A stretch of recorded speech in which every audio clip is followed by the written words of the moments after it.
Hey yo.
Hi, everybody.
Hi, everyone. Welcome. We're going to get started right on the dot.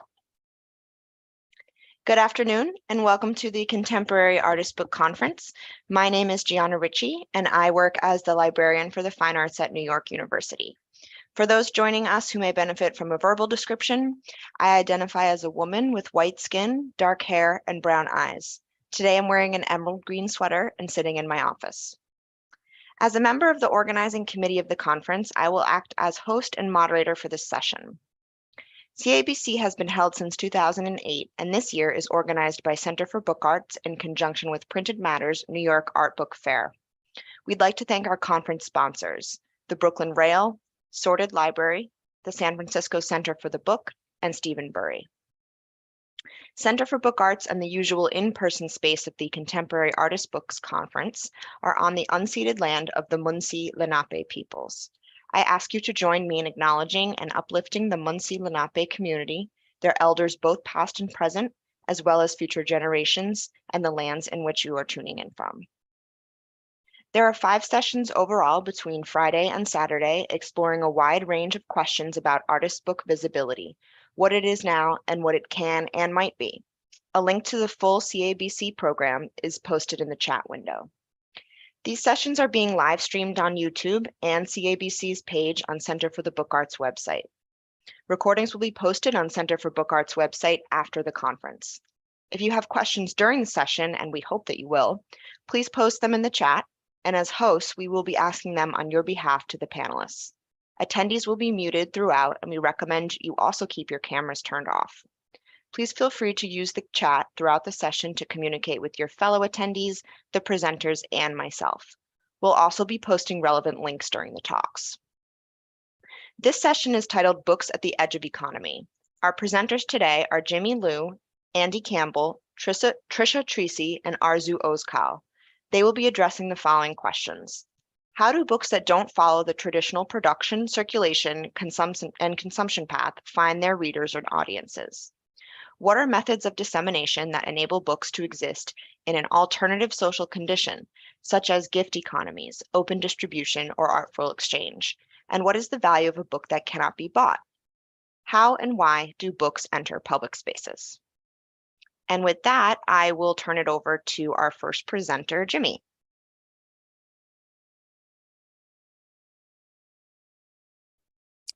Hi, everyone. Gianna, can you start my video? It won't let me. I think that'll be Karina. Yeah. Thank you. All right. Good morning, everyone, or afternoon, maybe, depending on where you are. My name's Jimmy Liu, and I'm a Vietnamese American male with a black mullet and big orange glasses, and a facial expression that is sometimes a grimace or a smile. Let's get started. So we're a group of artists, designers, publishers, and art and design historians who are invested in the ways we make meaning together. The title of the panel is meant to be provocative. What is meant by economy, by edge, and how might art books already existing at multiple edges operate at yet another edge condition, the edge of traditional economies? And what can this distance from the center do? And I'm Andy Campbell, and I'm a white male wearing clear glasses in a blank-looking room right now. So, economy: bought, bartered, traded, found, given, also maybe tradered, I don't know, with money, other items, affect, conviviality, people in a room or across great expanses togethering, compensation, time and effort, livelihood and necropolitics.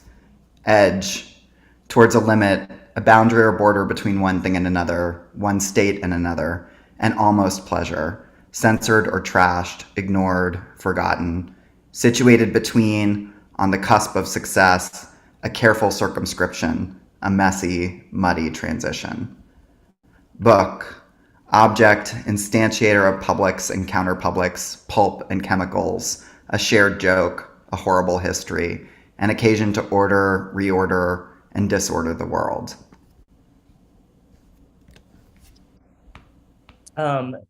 Together, our presentations today are meant to provide commentary and historical examples of artists' books that we feel explore these dimensions of what might be considered edge economies.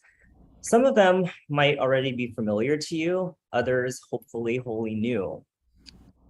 We hope that in our presentations adjacencies, we can support the conversations sustained by the publics that are convening through the work of the Center for Book Arts, the Contemporary Artists Book Conference, thanks for having us today, and the New York Art Book Fair.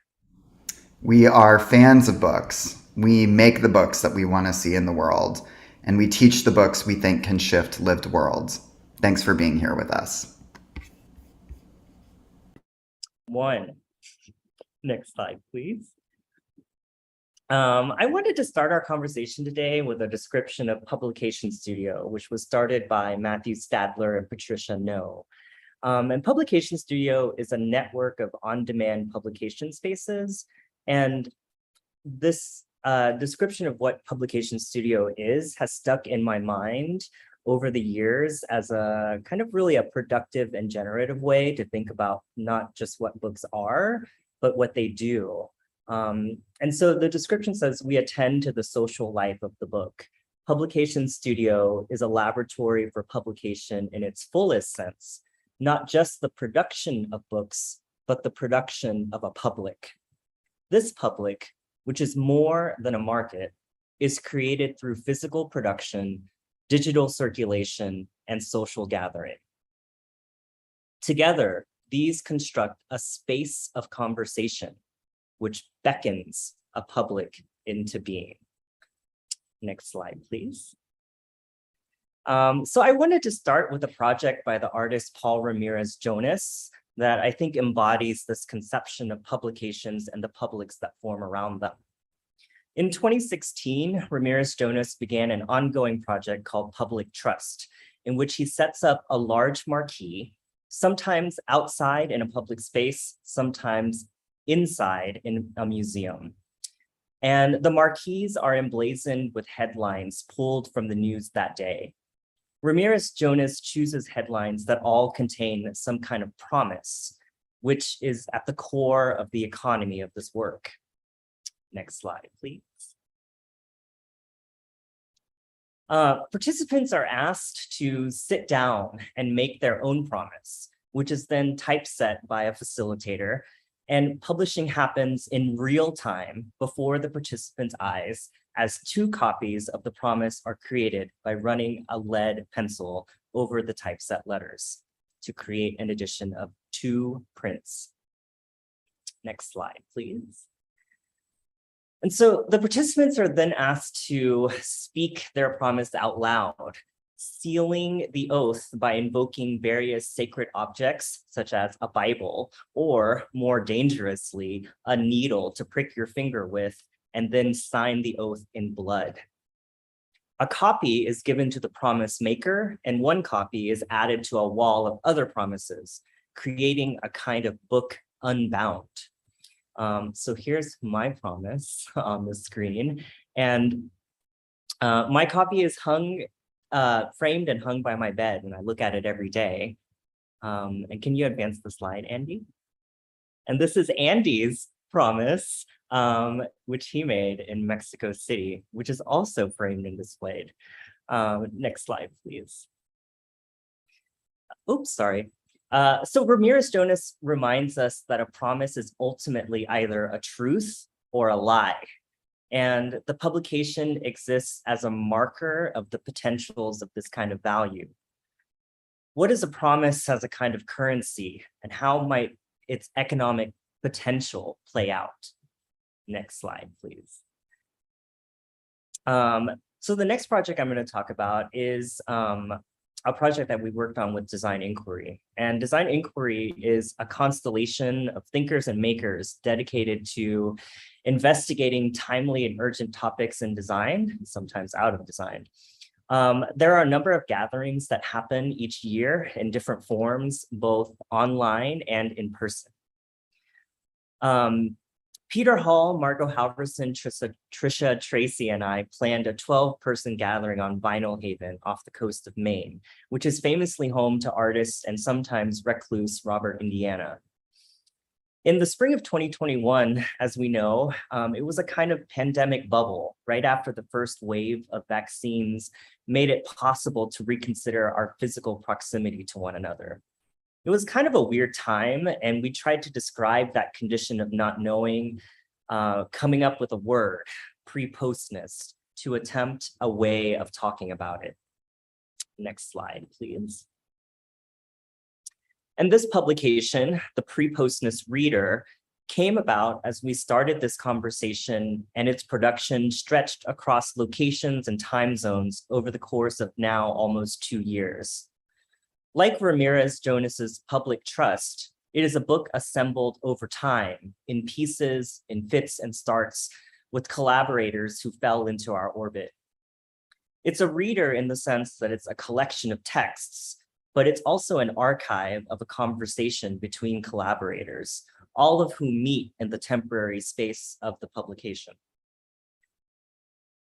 Our initial idea was that we would deploy these separate pieces in the mail or in person over time and let them accumulate or get lost in the world. Each exchange was attached to a promise to keep the book moving by giving it to somebody else. We wanted them to arrive unsolicited and unexpected, but then passed on. Like Lewis Hyde describes in his seminal book, The Gift, a gift only has value if it keeps on moving. As we accumulated more and more pieces, we began to imagine the potentials of a publication that cannot be bought, but that can only be acquired through a monetary exchange, through a non-monetary exchange, excuse me.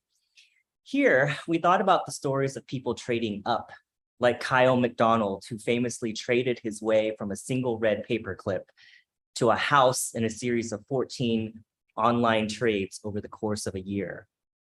Next slide, please. And now that we have almost quote unquote complete sets of this publication, we were thinking about how to change that value. And so if you're attending the New York Art Book Fair this week, you can stop by Tricia Treacy's table and exchange something for one of these pre-postness readers, and you can register your copy. And we're going to try to continue trading these readers up and see where we land, and hopefully try to fund something with this exchange. Next slide.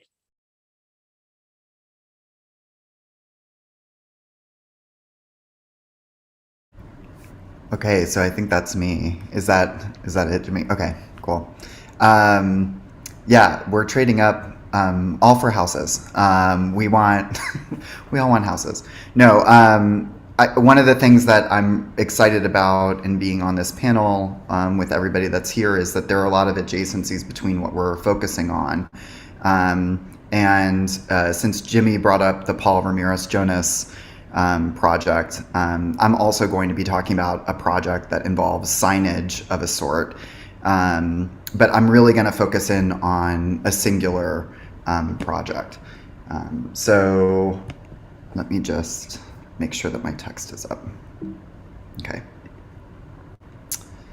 So in 2011, the California conceptual artist John Baldessari realized a work entitled Your Name in Lights, cheekily referencing Andy Warhol's 15 Minutes of Fame, which, scholarship has, I think, proven was not actually attributed to Andy Warhol, but to Pontus Hultén.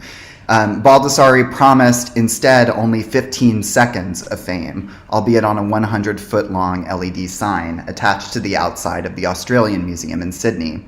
Potential participants to this project could input their name at a bespoke website, which would log their input and send an email notifying them of the corresponding time that they would expect to see their name in lights. About the project, Baldessari said, and here you have to kind of imagine his droll delivery, Warhol was so yesterday. Across the world, Susan Silton, also from California, also a conceptual artist of a sort, turned Baldessari's piece on its side. In an email to dozens of fellow artists, Silton informed them about the Your Name in Lights project and asked if they would participate with her in populating the elder conceptualist's open invitation with the name of artists who had died by suicide. For those who took up her call, 59 in all, Silton assigned each an artist who had died in this manner, taken from a Wikipedia page devoted to the subject. A few elected to submit their own names, a friend, a teacher, a mentor who had been important to them, who might have died in this way. For 3 weeks, Baldessari's project ran. Silton watched the online live feed, capturing the names that her interlocutors submitted.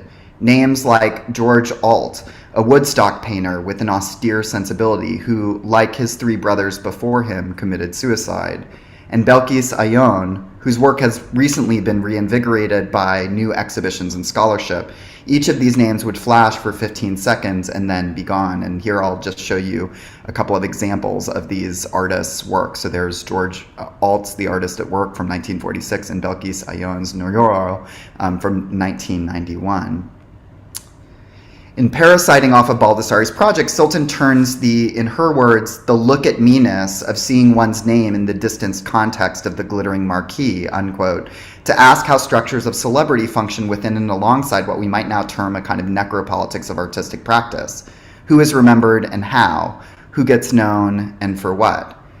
To add to this complication of the sociality that's built into the project, right? Like asking artists to submit artist names that then are captured by Silton. Silton invited 11 young art writers and art historians to produce 200-word bios of each of the artists, both living and dead, and brought these texts together in an artist book produced in 2013. And here's a kind of image of the book's cover, which I'll talk about in just a minute. As an artist who began her career as a graphic designer, which is not really a kind of common origin story amongst contemporary artists, Silton pays attention to the materiality of the book. There's a sensuous quality here. The book is bound in shot silk and changes color, gold to red and back again, when you kind of move it in your hands.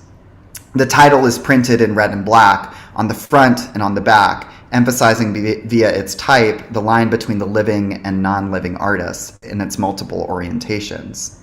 So when you open the book, what you first see is a kind of list of names, and on the left side are the artists that Silton invited into the project, and on the right is the list of artists who had committed suicide. So again, each one is kind of paired up. And then when you kind of go into the book itself is comprised of artists' bios. So I'm going to take the example of Belkis Ayon. So Belkis Ayon's was chosen or was submitted by the artist Laurel Beckman. And so just to reiterate, because the project has this kind of iterative, kind of complicated character, Silton commissioned a young art writer to write biographies both of Belkis Ayon and of Laurel Beckman. So as you move through the book, and it's ordered alphabetically by last name, you encounter these short bios that are written by these 11 young art writers, art historians. And I'm just showing you here kind of examples of what these kind of bios look like.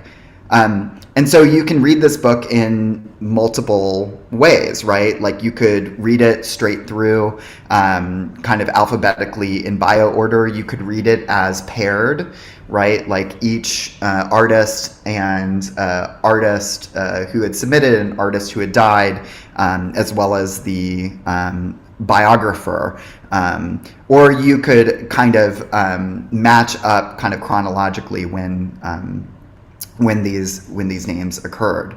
And then there's a kind of another aspect to this project besides this book, which is that for the occasion of the book's launch, Silton invited some of the artists and writers to essentially give mini lectures on the artist's work, on their work, on something related to the topic. And this became a kind of event that not only launched the book itself, but also I think my argument is really that it reinstantiated this kind of politics of sociality that's at the center of this project. And something to note, especially because this was happening in LA, is that it had only been a year before the book's release that that Mike Kelly had committed suicide. And Mike Kelly was this kind of giant figure in the Los Angeles kind of contemporary art world.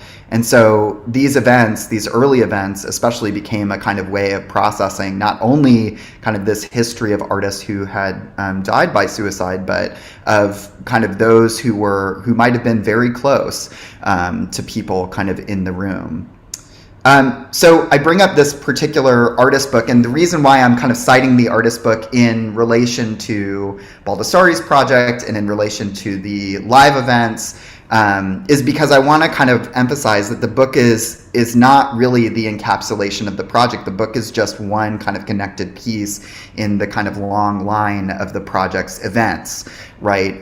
So in this way, I'm kind of positioning the artist book, which appears as a kind of normative book in many ways. It's front to back, it's organized in a certain way, as a kind of call to kind of sociality.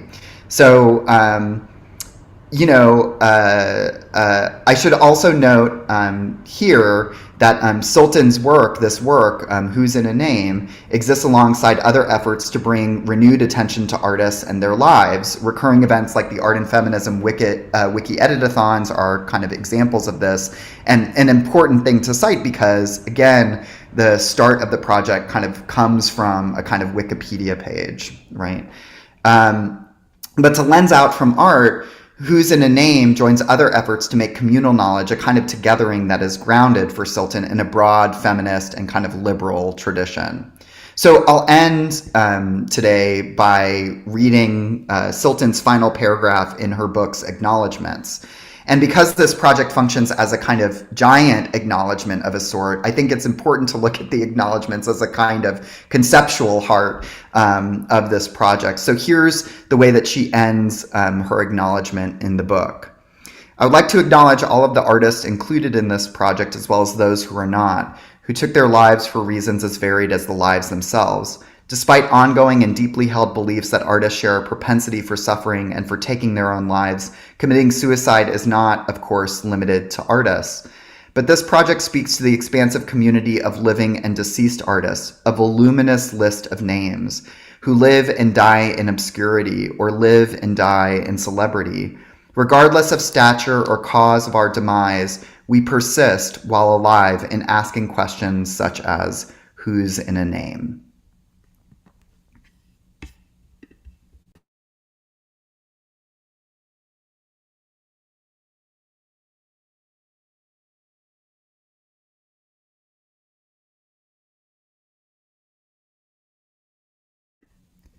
Oh, Tricia, you're muted. Hi, good afternoon. I'm Tricia Treacy. I am an Irish American woman in a black shirt with glasses and headphones, and I am seated at the offices of Print It Matter. Nowadays, printers are artists, designers are writers, and artists are curators. They're responsible for all aspects from idea to distribution. We don't have clear roles anymore. This is both a good and a bad thing. Artists may not be very good at selling their own work. However, this can allow more control and awareness about where books live and travel after they are produced. Experimentation in the making of a book can continue to the final steps of distribution to include creative acts like mail art, performance, and a trade exchange. We do not have restraints when we are in control of the entire process. I have made books for over 20 years. The selling part has always been the most dreaded part of the process. Sharing, exchanging, or trading a book has always been much more comfortable. Selling books has mostly funded the next book project when things are going well, to keep my studio practice moving forward. Hopefully, my books will end up in the hands of new readers with each new project. My work mostly lives on the edge, on what I haven't discovered yet. Books can have a life outside the bookstore. Books are often traded or exchanged. Books can be sent to others as gifts. A book can spark a conversation or initiate a performance. Next slide. I will share 3 Fluxus book projects and a personal project, a collaboration with Arzu, Ozkal, and 40 other artists, writers, and designers. The Fluxus examples were selected after a Monday morning visit to the Hood Museum archives at Dartmouth College, where I work, with curator Amelia Kale, where I was able to actually touch and interact with the work as the artist intended. Fluxus artists often use the International Postal Service for their distribution and as a means to collaborate and/or perform. They shaped and influenced artists, writers, and designers to step outside the normal modes or the edge of making, collaborating, and disseminating printed matter. Mail has been a vehicle for creative acts, gifts, and collaboration. Mail art allowed a range of new ideas and platforms to travel around the globe. Anything was possible. The only limitations were set by the Postal Service. What could fit into a standard envelope? The remnants from the delivery process become embedded in the envelope and part of the final piece. This process eliminated the need for exhibition, juried installations, editorial, or artistic authority. They sometimes even created their own fake stamps, collaborating with the Postal Service clerks. When these objects find their ways back to a museum or an archive, I often wonder about their intention. Should these objects exist in this environment? Next slide. Beginning in 1965, Miyoko Shiomi conducted a series of 9 events that she called spatial poems. Each began with an invitation to friends and colleagues from around the globe to respond to a simple instruction via the mail. The responses she received would then constitute the work. The third spatial poem was on the subject falling. Next. The phenomenon of a fall is actually a segment of a movement towards the center of the earth. This very moment, countless objects are falling. Let's take part in the centripetal event, she wrote in her invitation to all the artists. Spatial poem number 3 will be the record of the intentional effort to make something fall, occurring as it would simultaneously with all the countless and incessant falling events. The wooden box containing the printed cards is designed by George Machinas, who also produced a wall calendar version in 1968. Next slide.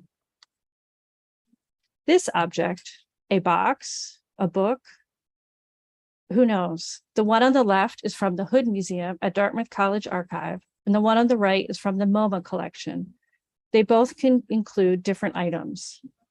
Machinas helped to bring about a radical shift in our perceptions of what art was and what it could be, to include activities and experience with others to be viewed as artistic in and of themselves. Is this a book? You may ask. That can be questioned. He believed that art making practice should be integrated into our everyday lives, play and the interactions with the objects, rather than a static piece of art, a book on a shelf, or a set of pages bound to be viewed all in the same exact sequence every time. A game, a gag, a performance, an interaction, often impossible to follow specific instructions or prompts, enabling the viewer to define their own exchanges. Are these objects the Fluxus belief that art is found in the action rather than in the object? For if the action does not occur, the game is not played. And then is it art? Is it a book? Is it a narrative? The objects in this box or book can act as pages in a nonlinear book. This piece is meant to be an experience. The viewer creates the story. A new narrative is created every time the box is open. Access to the piece becomes disseminated. The book has no order, opening its potentials. If the box is not opened, no story is revealed. Next slide. This piece included assorted works by 24 Fluxus artists in a book form. The broad selection acts as an exhibition of Fluxus works, books, printed matter, and experiences then contained in another book form, which is then in a box. I assume it was reassembled in the 1970s by Jean Brown, the enthusiastic known collector of Fluxus pieces, who then became a curator and a designer of the piece. It includes envelopes as pages, books glued to the envelopes, envelopes nested into envelopes, and more envelopes with nothing inside. The books are snug in envelopes. The paper is not holding up well to time. The bolts can easily be taken apart to change the order, provoking a new narrative. Jean donated her second home in Massachusetts to be a place for all to experience and interact with her Fluxus collection, rather than a museum or archive that often allows only a single view from a vitrine. She collaborated with Machinas to stage it with Shaker furniture. Next. Situated between a collaboration between Arzu, Ozkal, and I began in 2015 when Arzu and I met at a design inquiry residency in Maine. The project took shape and became collaborative and participatory in 2017 after we spoke about this project in Rome. We learned by chance that others were also interested in joining this intuitive process of making objects or ephemera and sharing it through the Postal Service, a non-defined mail art project. We developed 3 distinct props. The first delivered over breakfast as at a residency to 10 designers and artists with a 48-hour turnaround prompt. The second was a unique printed piece that was sent to each participant to respond to through the mail. And the final was a film that was emailed with an invitation. The results were compiled, shuffled, and meshed into an experimental publication. Each volume was given to participants, mailed to some randomly, and the remaining were sold to fund the next book in the series. Next slide.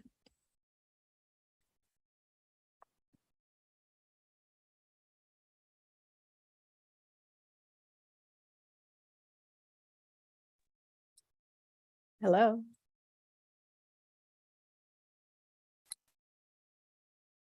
Arzu? Hi, everybody. My name is Arzu Ozkal. I am a white woman in my mid-40s.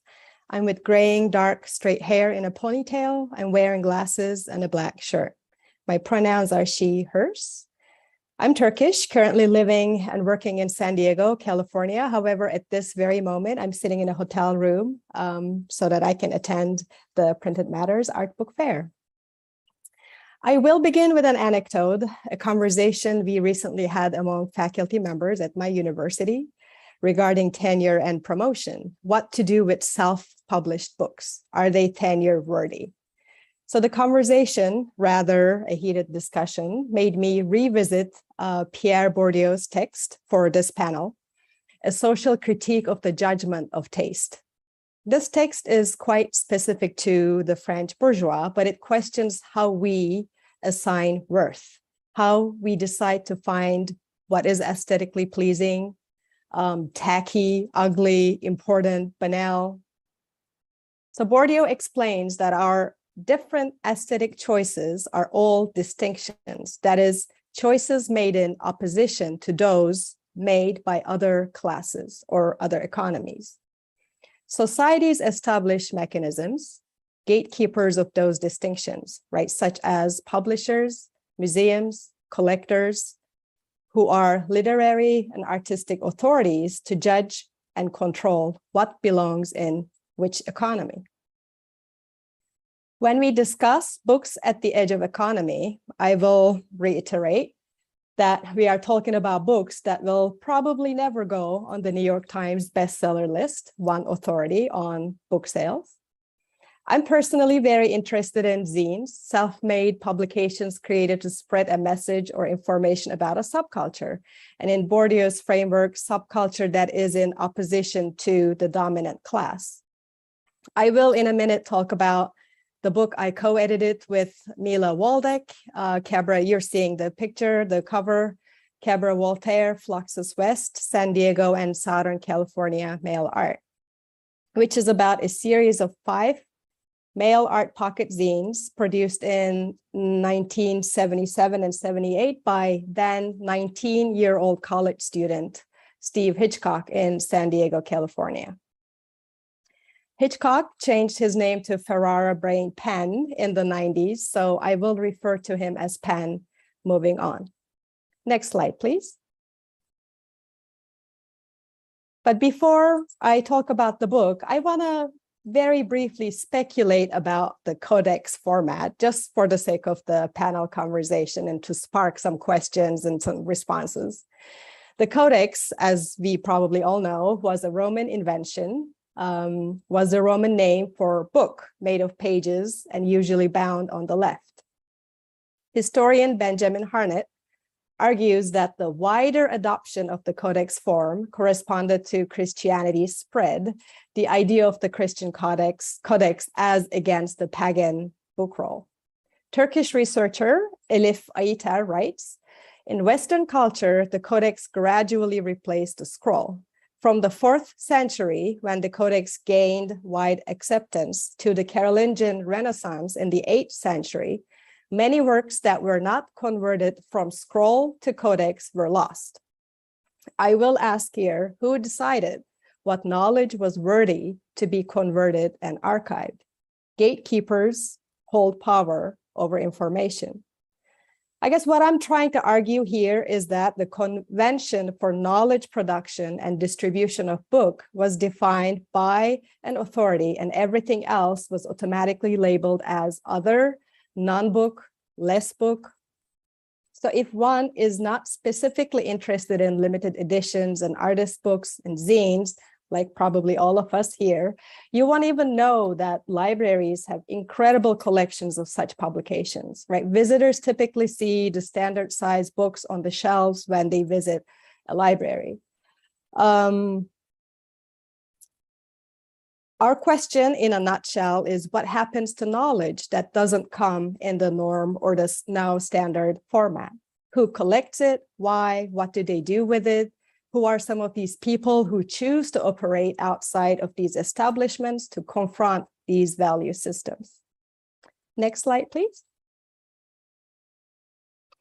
Global Mail Art Network is one great example. Pen's Cabra Voltaire was born as a result of this informal global exchange.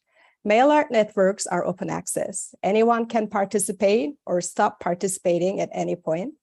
And one guiding principle is that you publish what you receive as is. There is no censorship. So I found out about these zines while I was researching mail art for our project with Tricia, Situated Between, that she just mentioned. I had to lead an investigation for over 10 months to find out about Hitchcock, that he changed his name to Ferrara Brain Pen. So all the records and archives were just disappearing after, 90s. So it was very difficult to obtain any information. So the zines included a multitude of radically experimental material, collages, poetry, political satire, short writings by avant-garde artists from all around the globe. Next slide, please. And we can see familiar names as Ray Johnson, Dick Higgins, Anna Banana, populated the Xeroxed pages. And xerography at the time was newly commercially available and allowed amateurs like Penn to produce their own books without needing much skill and distribute independently and broadly at a very low cost. My initial response when I studied the first issue, I found it in our San Diego State's special collections, was why on earth would these people respond to a college student's invitation from Southern California? Then, after talking to Penn and some other people, I found out that Ken Friedman mentored Penn and shared with him the Fluxus network. But I also believe that there is a solidarity among artists who operate at the edge of economy. I think that solidarity contributes to the success of Penn's Cabra Voltaire. Mila Waldeck, in her essay in the book, articulates the power of mail-based networks of artistic collaboration to bypass censorship and governmental repression, or any authority in general. Waldeck's essay ends with an extensive interview with Clementa Padin about the mobilization power of political periodicals. Mila continues, contributors to mail art editions were aware that whatever they mailed to Cabra Voltaire would likely to be converted into a shareable book. So sharing their mistakes was a conscious choice to enter a public sphere represented by a 250 copy magazine. This kind of public sphere mixes correspondence, art, and magazine, integrating the private sphere mentioned by Nancy Fraser, 1990, in her critique of Habermas, concept of public sphere. As she writes, a tenable conception of the public sphere would countenance not the exclusion, but the inclusion of interests and issues that bourgeois masculinist ideology labels private and treats as inadmissible. Next slide, please. Through this research, through Cabaret Voltaire, I became aware of the dark matter archives, organized and maintained by New York-based artist, activist, writer Gregory Cholette. So when I found out the first issue, what I did obviously was to make a list of every participant and, created a network map of who is from who, where else they participated. So what you're seeing is a short letter by Elizabeth Kulas, text on the left from the 4th issue. And from there, I started looking for Elizabeth Kulas, who is she? And then I found out that she also participated in these political zines. One of them is Red Herring. And through that, I found out about the dark matter archives. And I'm going to read a brief paragraph, Gregor Cholette's statement on the website, which I think is so beautiful. So I'm going to read it as is. This is a site about the politics of visibility. It is dedicated to those who resist visibility, as well as to those who are refused visibility by mainstream culture. The evolving mission of the site is to provide knowledge, documents, and tools about the history and current practices of culture's missing mass. Its goal is to reinforce whether degree of autonomy marginalized artists, informal artists, and art collectives have wrested from the mainstream institutions of culture. So this is a free open access website, and you can see PDFs of every publication. So I should mention that amateur archivist, my hero, Jan Tonneson, a native of San Diego, California, who kept all 5 of the original copies of Cabaret Voltaire in his garage and agreed to sell them to me. And here is another economy, right? We buy things. John was working at a bookstore. He was managing a bookstore in the 70s, and he thought these are interesting zines, full of crazy images. So he put them in a shoebox until 2021 or 2022. When I asked him, he's like, hey, I have these copies and I'm happy to give them to you. So there's another economy. Like, we buy things, we save things, we put them in a shoebox, and they gain value in there. So when I studied them, I thought the world needs to know about these incredible publications. So I decided to use the conventional book format to try to assign the zines the worth or distinction, in Bourdieu's words, they deserve. Perhaps their preciousness or rareness is giving my book the sense of distinction, or both. And I think it's okay to collaborate and jump between different economies.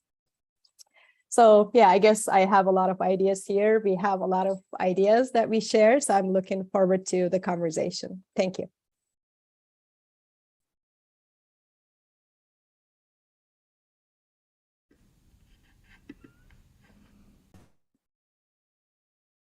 Okay, thanks everyone. That was fantastic. Trying to keep an eye on some of the great comments that were made in the chat. And I think the first one that was sort of a question would go to Jimmy. And this comes from user M. Wright.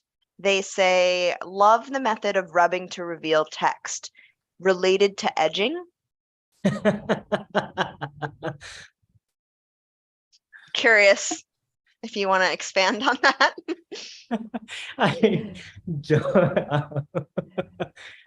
I love your comment. Thanks, Em. Glad to see you're here. I don't know what to say about that. You don't have to. But I love your comment. Yes, it might be related to edging.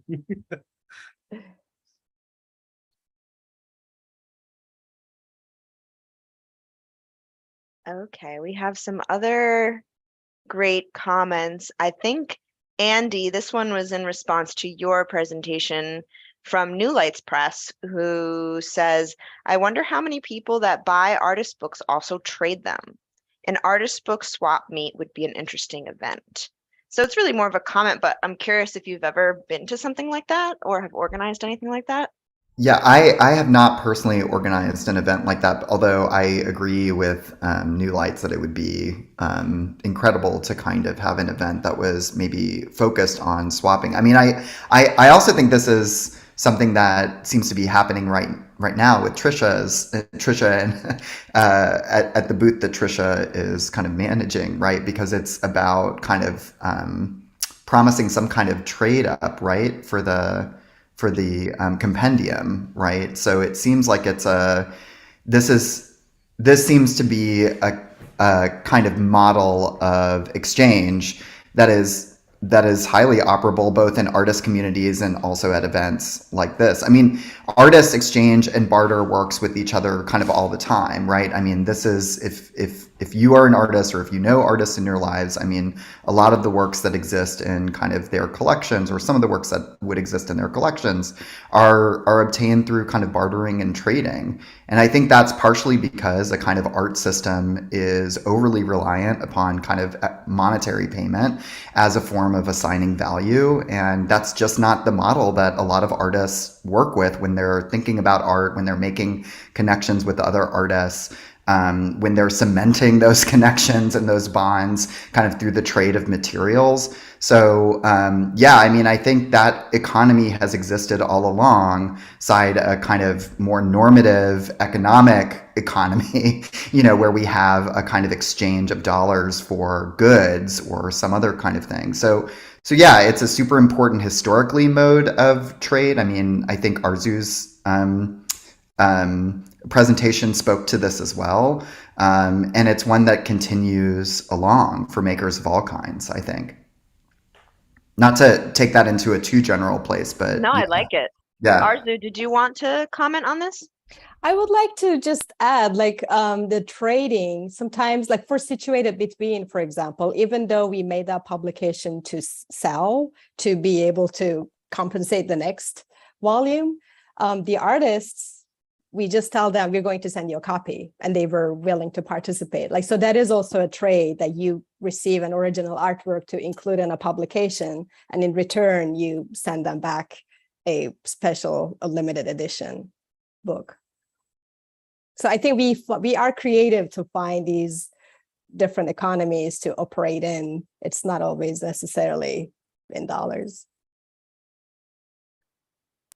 Well, maybe can I add like one more thing on that, which is like for the people who like do history, maybe like me and like Arzu, like, I mean, having a record of those exchanges, which often come with kind of inscriptions of various kinds, kind of notes to each other of various kinds.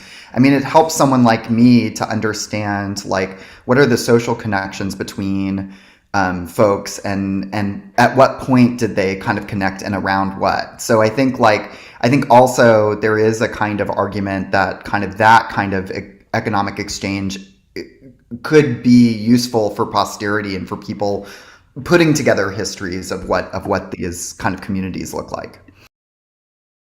I think that that's a super interesting point, Andy, that just made me think about, the types of things that tend to the subject matter of the types of books and art that tend to be traded rather than things that are bought for monetary value.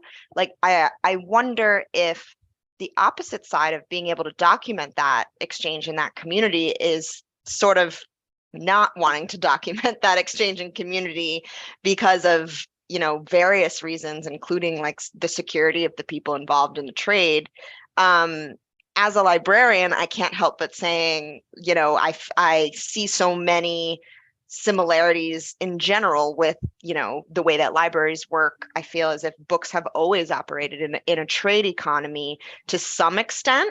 There are definitely books that are on the edges that you're talking about, but in a way that is, you swap your favorite book with your friend. Does that always happen with artworks in the same type of way? I think perhaps amongst artists, but not necessarily amongst consumers of the art. So I'd love to hear a little bit more about maybe like what you would picture the opposite side of this type of documenting this exchange and the formal academic even recognition of these things that are happening.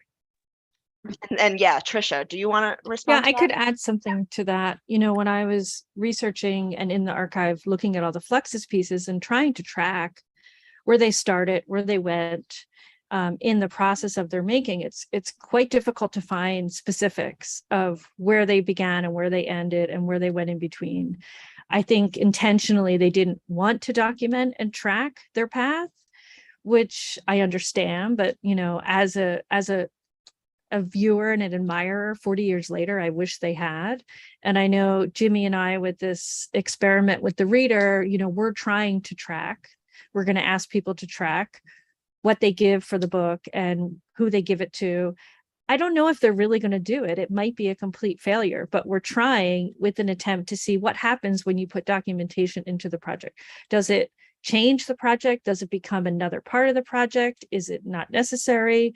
What are we going to do with that information? Will that then yield another project? I mean, who knows? It's a big attempt. It is I have a comment, short comment. It isn't, because in the 60s with Ellen Copro and performances, and you watch it and you miss it and you lose it, right? There's no documentation, there's no tracing. So that was the mentality back then. So you make the piece, you put it out there, and you don't care what happens after. But now I think in the era that we're living, everything is information based, and we can track things, and we could put GPSs on our letters and see where exactly they're going. We can watch them, right? So it is very interesting how the societal conditions are changing our relationship with the artworks and books. And like one thing, when I first found Ferrara and we had a Zoom conversation, I asked him, what happened to the originals that you received? And he was like, oh, I just tossed them and I moved to San Francisco. And I had a little heart attack. You know, can you imagine the value of the original postcards from all of these people? But at the time, it was not important. I will say some of the pieces that I looked through from the archive, I was able with the curator to go through pages and pages, and some of the objects had little notes that were typed and said, we took out this thing and put this thing in. So there were curators or people who had their hands on these objects who tried to track things. It's spotty, but it's also interesting when that appears. And I would add too, like when we're trying to track these things, I mean, all those points are really good, and there are lots of reasons why a history of like what we might call like provenance, or like who owned or who was given, or is opaque, right? Some of my former research was on BDSM communities and on kind of the stuff that they created, and of course they, like Fluxus artists, sent things through the mail, but they were kind of always kind of,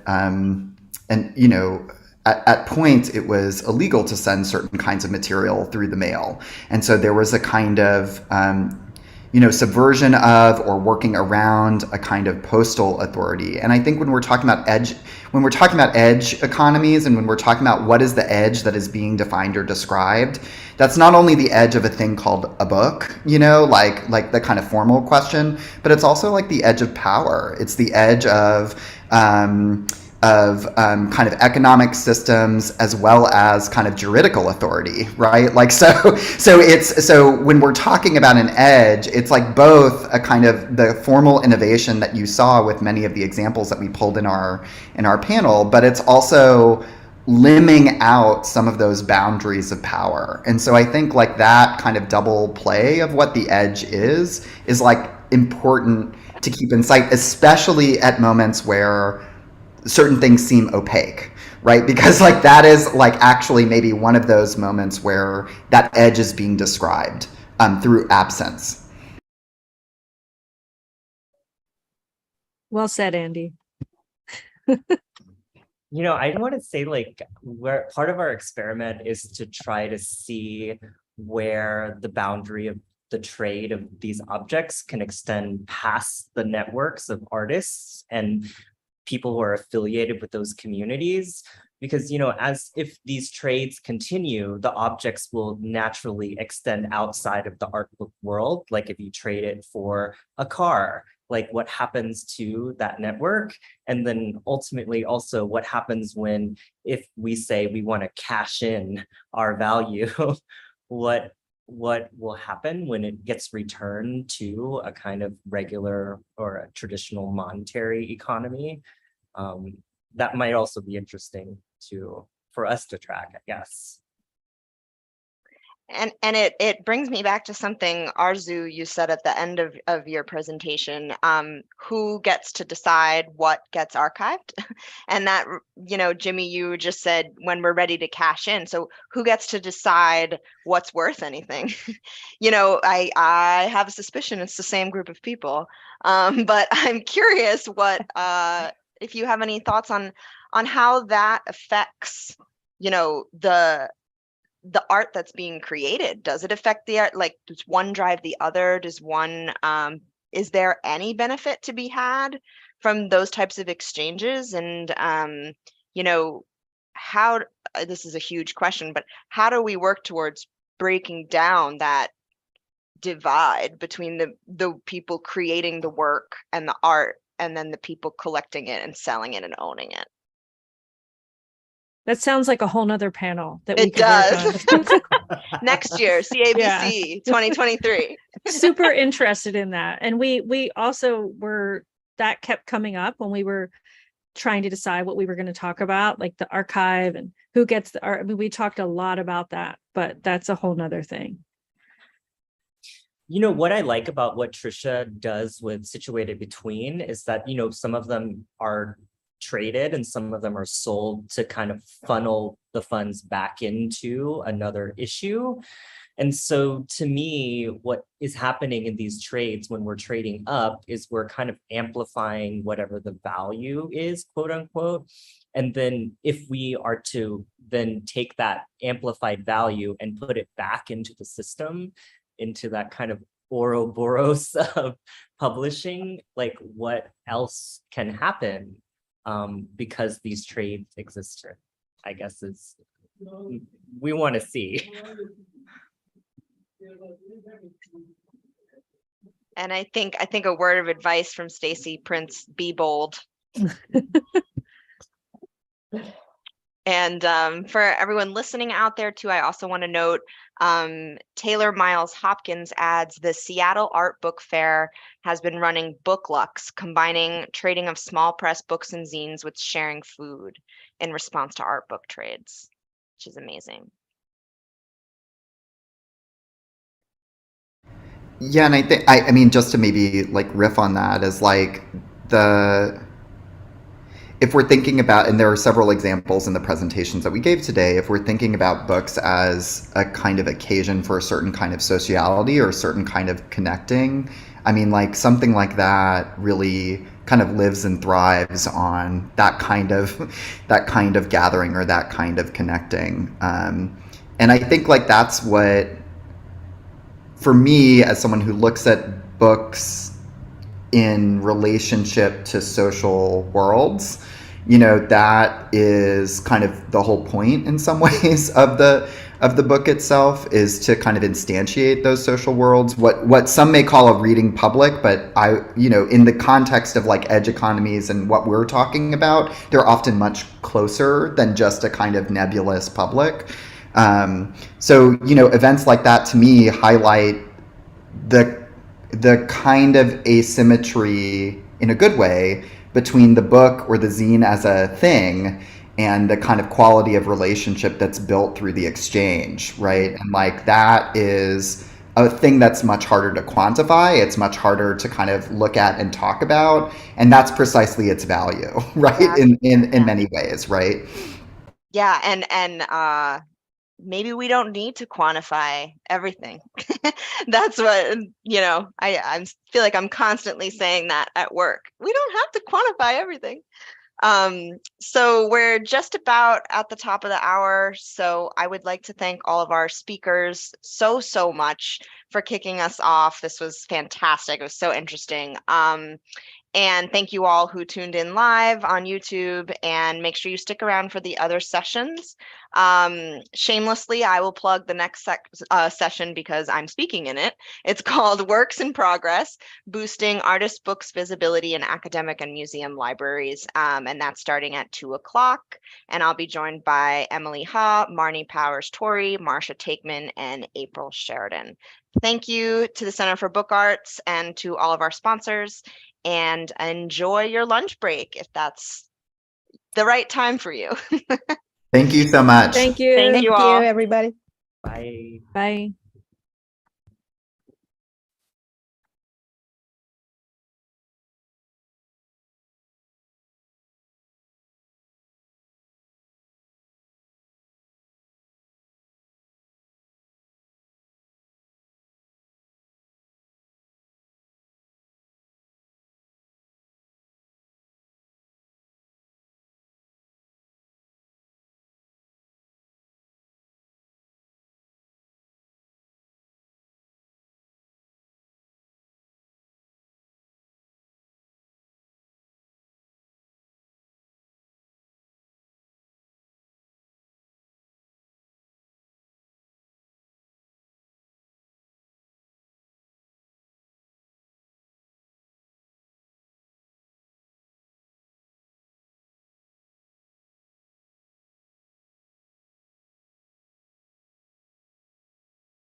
Hello, everybody. Welcome to the afternoon session of the Contemporary Artists Books Conference. My name is Jenny Tobias, and I'm moderating this session on boosting artist books visibility in academic and museum libraries.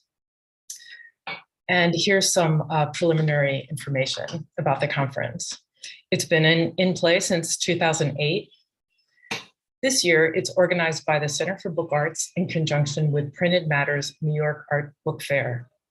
We'd like to thank our conference sponsors, the Brooklyn Rail, Sorted Library, and the San Francisco Center for the Book, and Stephen Burry.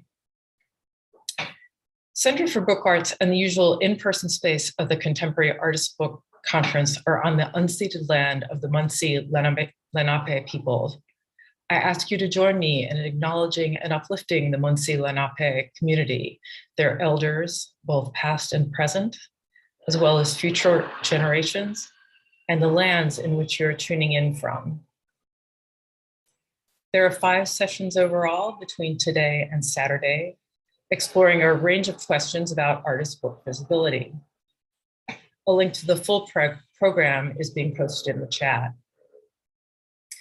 These sessions are being live streamed on YouTube, as well as the Center for Artist Books, or as well as the page on the Center for Book Arts website. Recordings will be posted on the Center for Book Arts website after the conference. Please post any questions in the chat and I'll ask them on your behalf. You'll be muted throughout, and we recommend you also keep your cameras turned off.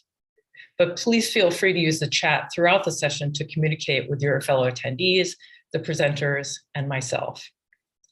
We'll also be posting relevant links during the talks. So now I'm going to give you a quick overview of the session, and then I'll turn it over to organizer Emily Ha. Artist books held by institutions are often treated as venerated objects stored under lock and key and viewable only under close supervision. But this can create barriers to visibility by limiting their physical and intellectual presence. Balancing access, preservation, and cataloging depth can end up hiding some really cool stuff. Today, 5 academic and museum art librarian colleagues are going to chat about expanding access to artist books. They're going to do this by discussing physical access, findability, and outreach. Emily Ha of the Clark Institute will speak on connecting with artists and improving database access. Marnie Powers-Torrey will discuss the University of Utah's Opening Artist Books, a searchable index of artist books terminology. Marcia Teichman of the Ontario College of Art and Design University will talk about browsable, semi-circulating artist books at Cornell. Gianna Ricci at NYU's Bob's Library will discuss a fully circulating artist books collection. Wrapping it up, April Sheridan of the Joan Flash Artist Books Collection at the School of the Art Institute of Chicago will discuss visual discovery in both digital and physical spaces. I'm looking forward to this session, and I hope you will enjoy it too and participate. And with that, I'm turning it over to Emily.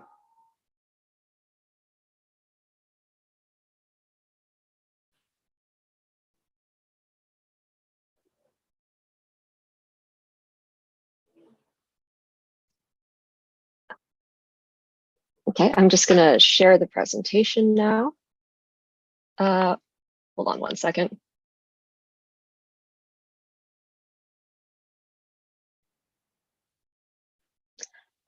Okay, thank you to everyone for tuning in, and thank you especially to the Center for Book Arts, to Karina, and for Jenny for moderating the discussion portion of this presentation. My name is Emily Ha. I use she, her pronouns, and I am a young East Asian woman with long dark hair and black rimmed glasses. Before I hand off to our first presenter, April, I just wanted to reiterate a few of the things that Jenny just said. So the 5 of us work with artist books in library settings, 4 of us from academic libraries, and 1, myself, from a museum library. And these are places where artist books are often kept behind closed doors, so to speak. So we have each done work to increase the visibility of our artist books in a very literal sense, making people aware of our collection and getting books in hands, working within and pushing against the structures that exist within these libraries.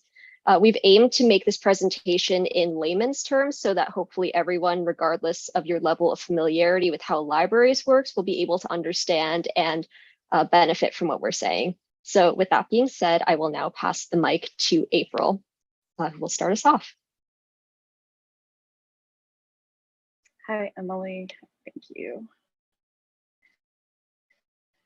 Hi, everyone. I'm April Sheridan. I'm the Special Collections Manager in the John M. Flaxman Library at the School of the Art Institute of Chicago. I want to thank my fellow panelists. It's great to be here with you all, and to Jenny for moderating, and thank you to the Center for Book Art.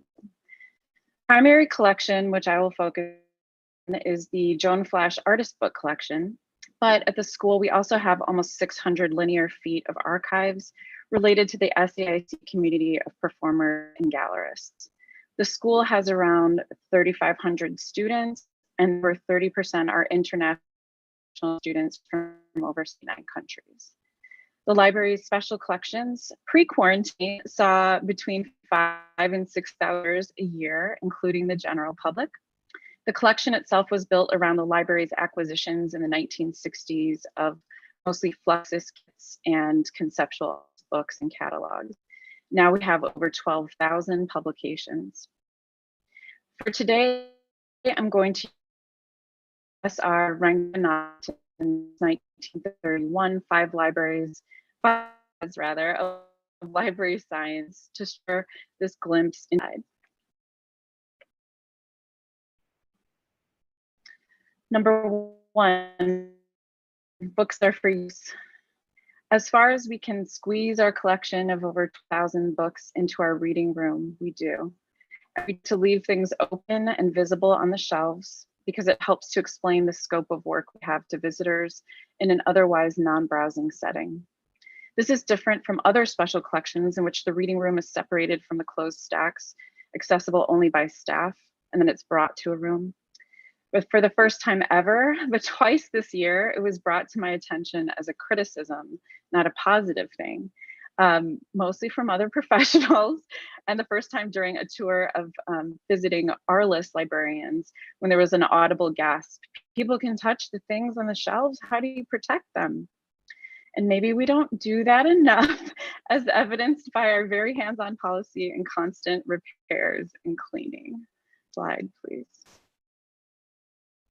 But the road of explanation from zero to artist publication seems so much longer if I can't point to a zine and then to the Norton Family Murakami piece on the shelf to use as touchstones for our spectrum of works. To paraphrase Ulysses Carrión, books are spaces to move around. And we'd like to think of our whole room as a space and a playground for books. We have a variety of exercises and strategies to get students to start thinking about these spaces of publication, these spaces of reading, writing, and looking. And we're trying more to use embodied learning techniques. That being said, while most publications are available every day and without restrictions, we do have a category called restricted access. And restricted access ensures that fragile, extremely valuable, or rare books are given oversight as full-time staff member has to be in the room where they're being used. Slide, please.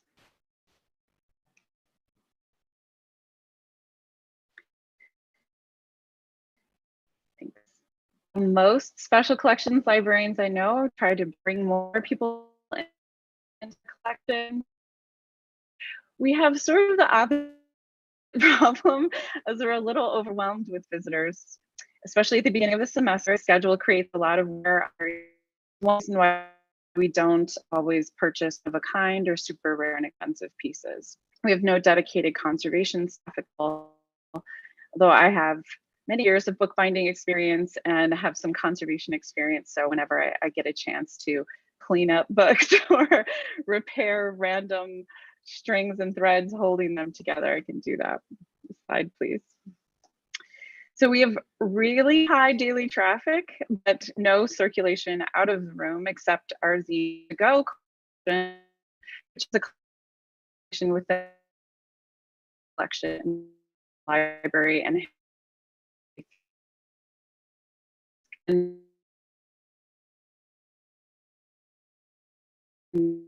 some of these are dues from our own collection. Some we're working for students.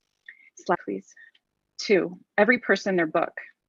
So we maintain a responsive system for acquisitions, and we really try to support and amplify many different voices by purchasing really widely.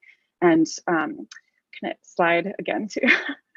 For example, we have books in over 63 different languages that reflect the international character of the school. While the librarian and curators over the years, including Doro Burma, have all independently acquired books and researched them, we also heavily rely on student, staff, and faculty input. And nearly all the departments at SAHC teach some form of artist publications, so we also purchase tons of student work. And because of this pedagogical activity, we also have to be really engaged with the publishing side of things. So we work directly with students who are making books and with the school's service bureau, the studios in various departments, and the Chicago print community. We also do this through an engaged program called the Publications Clinic, in which we sit down in the middle of the cafeteria area and talk to people about making books. It's just our little outreach. Slide, please. 3, every book its reader. We don't withdraw books from special collections unless it's leaking a biological substance, which has happened. We work closely with students, in these research consultations and try to find deeper connections in content. But, we also frequently use this phrase,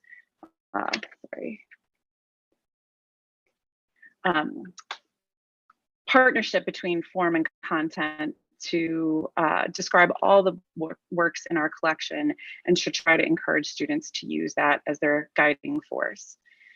We also purchase partially for structure in order to share with lots of handbook binding classes that are taught at the school. Slide. 4, save the time of the reader. Curator is cataloger. The 2 most important resources for helping connect books with their readers are humans and computers, but neither system is perfect.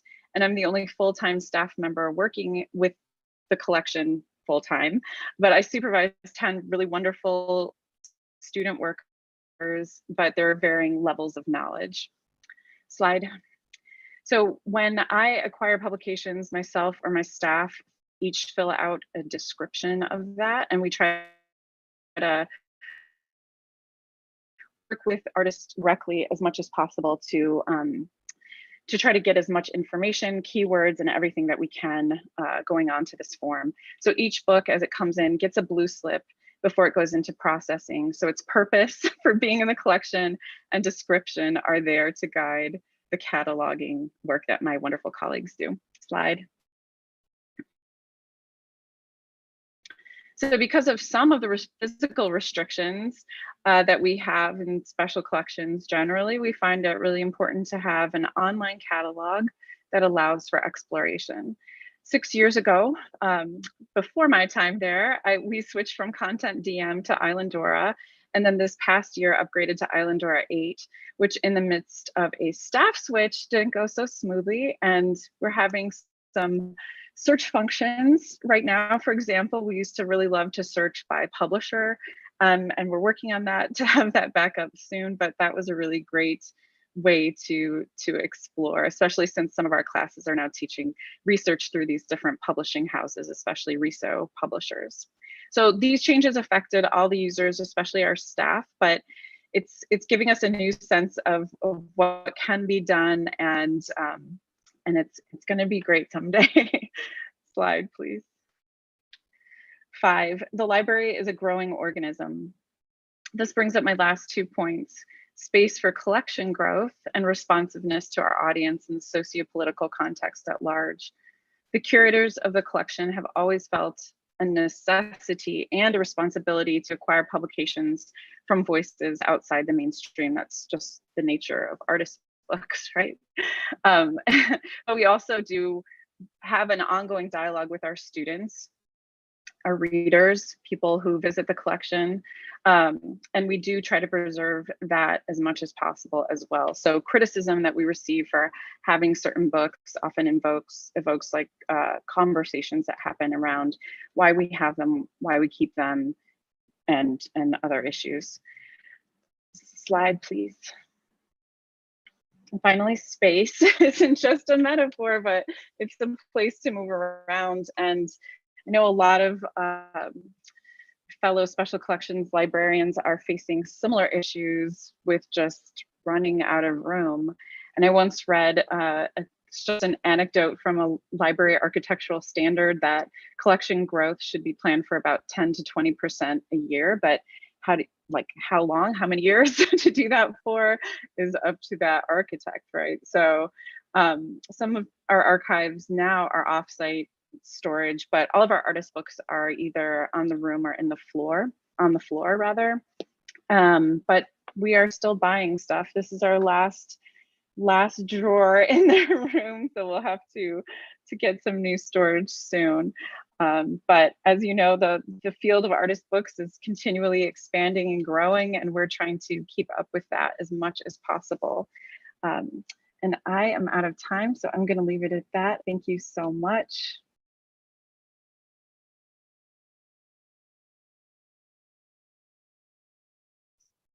Hello, it's Emily once again. Thank you so much, April. That was great.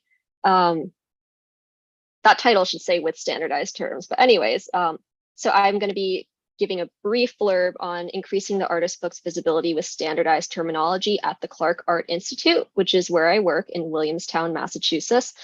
My job title is Library Project Specialist in Artist Books, and my job was created as a one-year position funded by a grant from the National Endowment for the Humanities, specifically to try and put more of a spotlight on our artist book collection. At the Clark, anyone can make an appointment to see any of our artist books. However, a lot of people just don't know that the collection exists or what we have in our collection. So my main job role is trying to correct that. Whoops. So a little bit of a primer for those unfamiliar with how library cataloging works. Library catalog records contain information that make a given book findable for those to whom the book would be useful. So this is what I have here is an abridged example of the record for Richard Long's book, Paper of River Muds. At its most basic, a record could just be the title, author, publisher, and how to locate the book within the library. So that's that top panel right there. But library records can also include several other types of information, including terminology or notes that describes the intellectual content or the physical format of a book. And with artist books, it's these last few things that are often most helpful for people that are trying to browse the collection. Unfortunately, sometimes catalog records are missing some of this information. There's a few reasons for this. One example could be that a cataloger may not know the specialized terminology needed to describe a given book, and they may not have time to do a deep dive and find that. So that's where I come in. My job is structured so that I have the time to do that. One of my main job duties is to go through the artist books one by one and record information about them in standardized terms. The fact that these terms and their definitions are standardized is very important, both within a library and because libraries often crowdsource information with each other. So as a very simplified example, I have pictured here an image of Julie Chen's book, Cat's Cradle. It is a book that opens 360 degrees in the round. And if every cataloger at my library uses the words carousel book to describe this type of book, but I use the word star book, someone trying to do a search in our catalog may miss the books that I've cataloged because I did not adhere to the standard. So in order to avoid that happening and ensure that we all use the same language, there are thesauruses dedicated to cataloging terminology that people essentially cite when they're cataloging. The problem is that the vocabulary used to describe artist books can be very niche, and these thesauruses collectively have millions of terms covering every subject that you can think of. So for example, the Getty maintains a thesaurus of art and architecture terminology called the AAT, and they alone have about 500,000 terms. there's ways to search for what you need and sift through the terms that are in a given thesaurus, but it still can be quite a daunting task. So then what I've done, using SAIC's digital library of artist books as an inspiration, thank you, April, I identified useful descriptive categories for artist books, such as binding style or material content. And then I combed through a few different thesauruses to curate my own standardized controlled vocabulary. And then I use this vocabulary to describe the books that I work with. So this color-coded image here is an example of some of the vocabulary that I have chosen to describe bindings. I have the term, I've linked it to the thesaurus it comes from, and there's often a definition at that link. And then I've indicated which thesaurus that is with the letter code next to it. So you'll see a lot of AAT, again, that's the Gettys. On top of these terms, I also write brief descriptions for each book to make sure that all of our bases are covered in terms of searchability. I try to capture keywords not covered by the controlled vocabulary. I get more specific if I'm able to, and I include contextualizing information if it's relevant. So basically anything that will help someone find a book that might find the book useful to them within reason. This information isn't publicly viewable yet, as the clerk is currently changing software and adding software on our back end. So we're not quite sure what we'll be working with yet. But the idea is that this information may be integrated into existing catalog records, like the record shown at the top of the screen. It may be put into its own separate database just for artist books, or we may do both. So right now I'm just building up this store of information in preparation for when we're able to make that decision.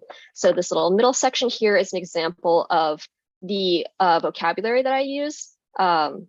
This is in a program called Airtable, and I've basically created different columns for different categories like materials, binding, production method, and then using the predetermined list that I have, I tag each item. And then below that, I just have an example of a description that I've written for this book, which gets into way more detail and covers a lot of keywords that are missed in both the original record and the vocabulary. So like this book is not just an accordion book, it is a flutter book.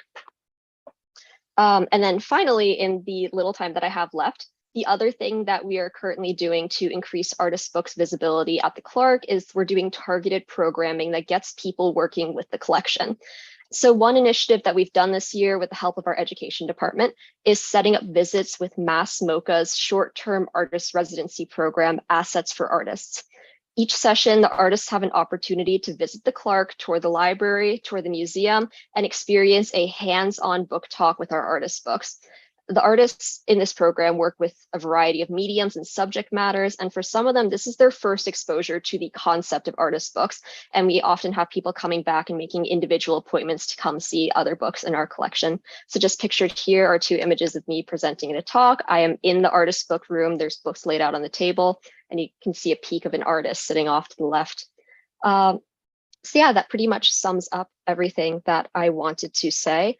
Our collection is quite large at the Clark. We have, I think, almost 6,000 volumes in our artist book collection, but in many ways, we're just starting off with getting the visibility really boosted through the work that I'm doing through these talks. And I'm really optimistic about the direction that we're going and the direction that we'll continue to go. So thank you. And I will now pass off to Marcia. Thanks, Emily, and thanks for organizing this. It's really nice to be on this panel with all of these fantastic people. So my name is Marcia Teichman, and I'm going to be talking about the artist books at Cornell University's Fine Arts Library, which is embedded in the College of Architecture, Art, and Planning. I am, up until July, I was the Visual Resources and Public Services librarian there. And now I'm the Art and Design librarian at the Ontario College of Art and Design University in Toronto. But this collection remains close to my heart, as do the people at the Fine Arts Library. Next slide, please. Artist books are essentially works of art that take the form or concept of a book, where the idea of a book is loosely defined. It needn't be a standard codex or scroll. It could take any number of forms, as you can see here with this Gumball Machine book, Dream Big 2. Next slide, please. There are more than 75 books and print issues of the Journal of Artist Books in the Cornell Artist Book Collection. They are housed in the reference section of the library and are generally in library use only. Wear and tear with a collection housed in this way is a primary concern. The books are necessarily replaceable, structurally sound, and more often than not, they take the form of codices because they can comfortably sit on the shelves. The books are contemporary or made after 1990, often from artists based in the greater New York area, and they mostly come from regional distributors. They all cost less than $400 each, and they're really intended to serve the research and instructional needs of the college. Next slide, please. We also have some fantastic books from Indian book artists and Indian children's books as well, because one of the curators from Kroc Asia wanted the books that she bought to be housed in the artist book collection so that they could be more open and available than the ones in the rare and manuscript collection. So that's been a real boon to the collection. And I wanted to just briefly talk to you about some things that crossed my mind when creating this collection, or that I learned from creating it. So next slide, please. Is the collection responding to actual needs is a really important consideration. So the rare and manuscript collection at Cornell has many, many artist books and fine press books that are available to the Cornell community and beyond. The opening hours of the rare and manuscript collection are by appointment only, and exclusively between 9 and 5 Monday to Friday, when faculty and students are often in studios. So creating this collection was a way for the population at AAP in the college to see artist books, which are the subject of numerous classes. And there are a lot of students also making artist books as part of their practice and production. The other consideration was that we had faculty members who wanted to borrow books from the rare collection that were unable to for exhibition purposes. And although our books are mostly in library use only, we have definitely included them in exhibitions, which I'll talk a little bit more about at the end. So next slide, please. Finding consistent funding took a little while to figure out for Cornell, but at this point, about $5,000 has been allocated from an endowment to fund this collection annually. In the past, purchases were really responsive to faculty needs, or also at the end of the fiscal year, when we were trying to buy things out of the art budget before we lost that funding, we purchased artist books at that time. But it's not just the cost of a book itself, it's really all the things that go into it, like processing and cataloging and housing the book and caring for it. So all of that money has to be factored in when you're purchasing things as well. Next slide, please. When we were being involved with processing and cataloging is key. When we were first getting books for the collection, they were being treated like books in the regular circulating collection, meaning they were being written on and stickered with call numbers and barcodes and tattle taped. And if we go to the next slide, you can see that these are two epic fails that happened in the beginning of our time with the artist book collection. On the left is a catalog or postcards from an exhibition called Take Me, I'm Yours.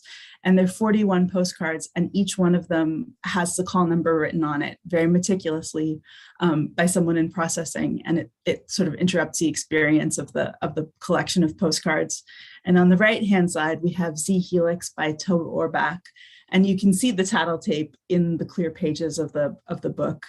So again, interrupting the viewing experience. And a way to sort of to keep that in check is to have clear workflows about what should happen when books come in.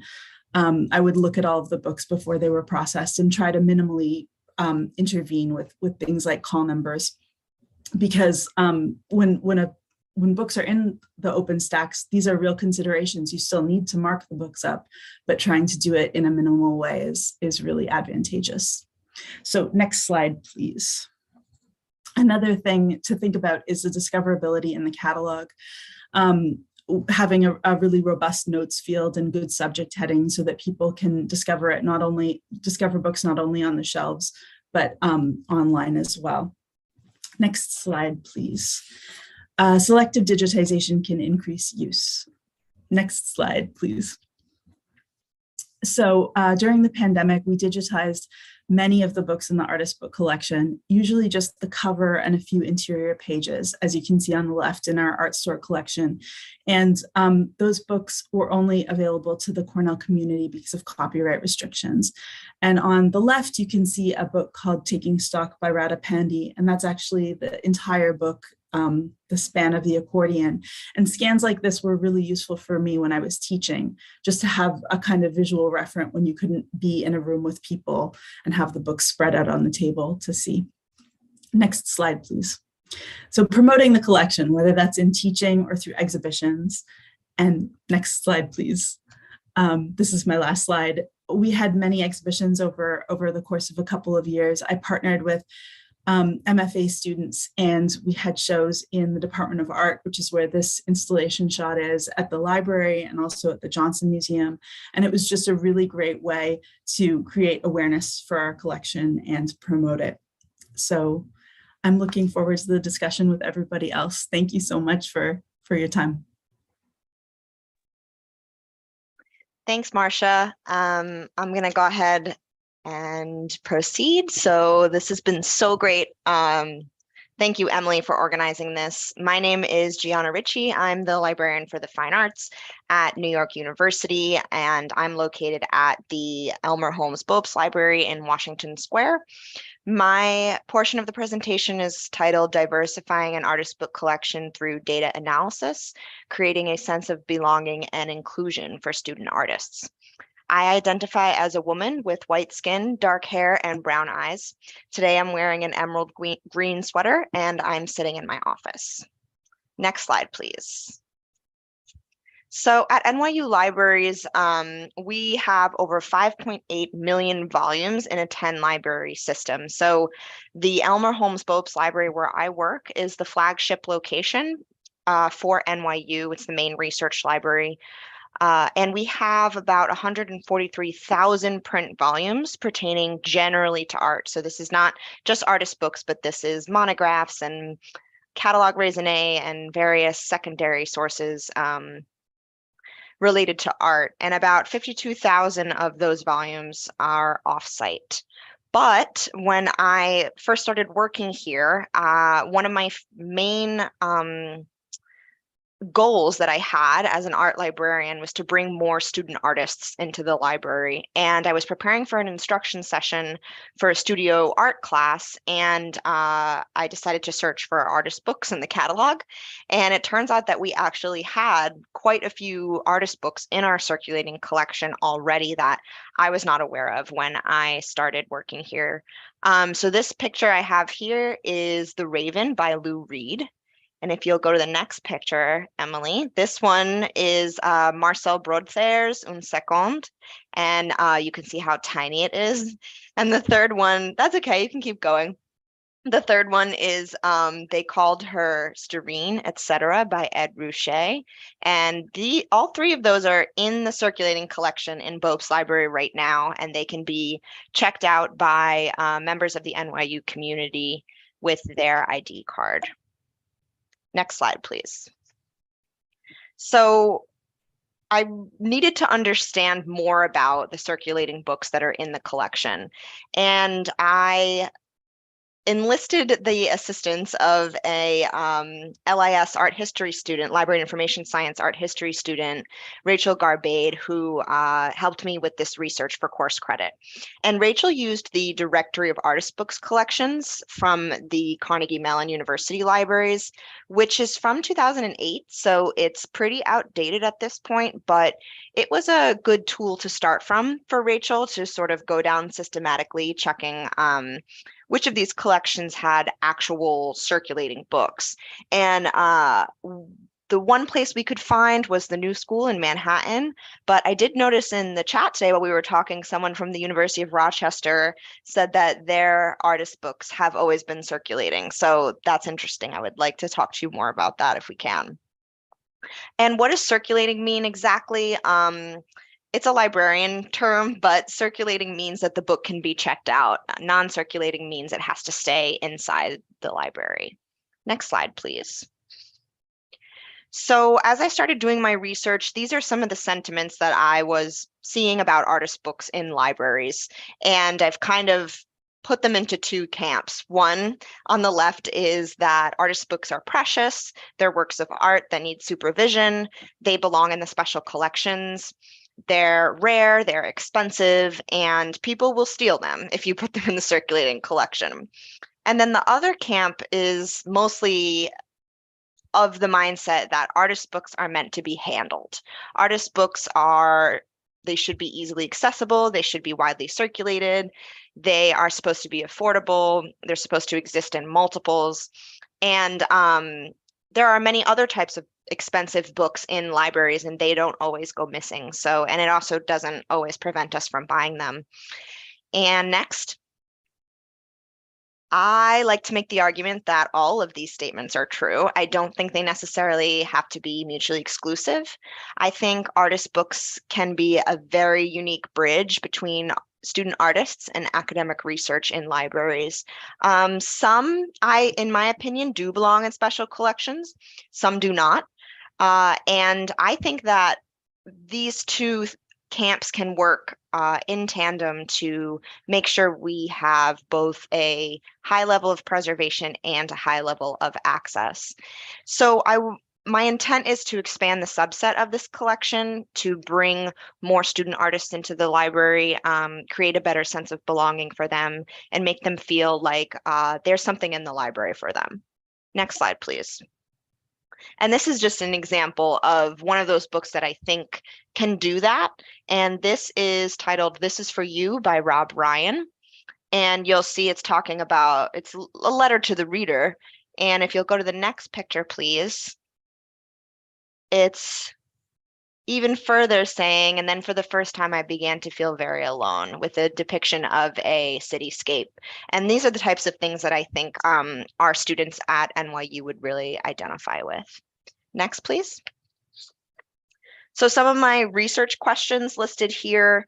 How do I start adding to this collection in a responsible way? I didn't want to just start randomly purchasing artist books that I liked based on my own preferences.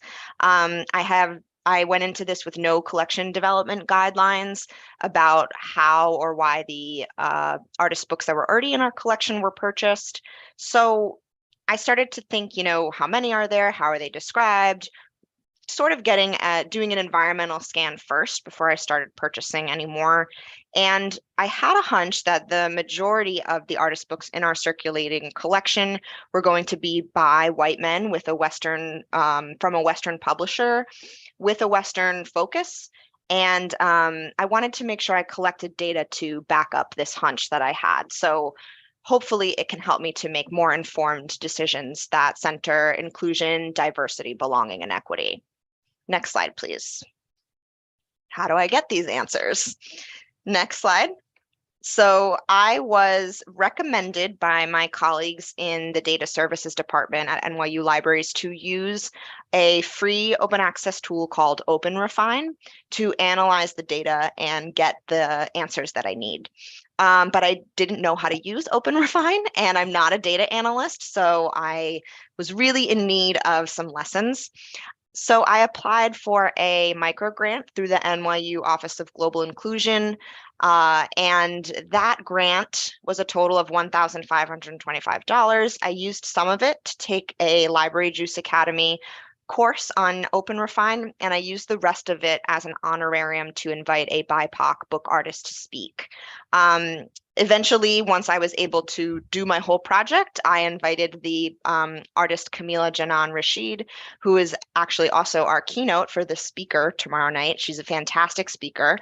I invited her to come to NYU Libraries, and she held a bookmaking workshop with the students, and she also held a lecture that was publicly streamed via Zoom.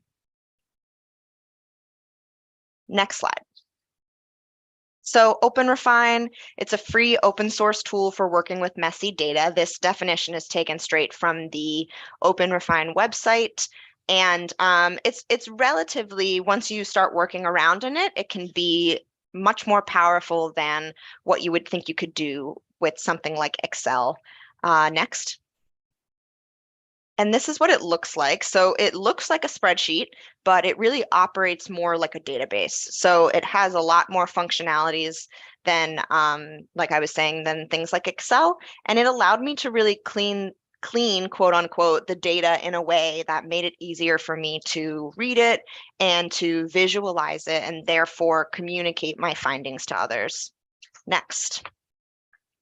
But as I started doing this, I realized some of those questions that I had at the beginning, I really wasn't able to answer with the data in a way that I felt comfortable doing. So Emily, you can kind of click through the next couple of icons if you don't mind. Yeah, perfect.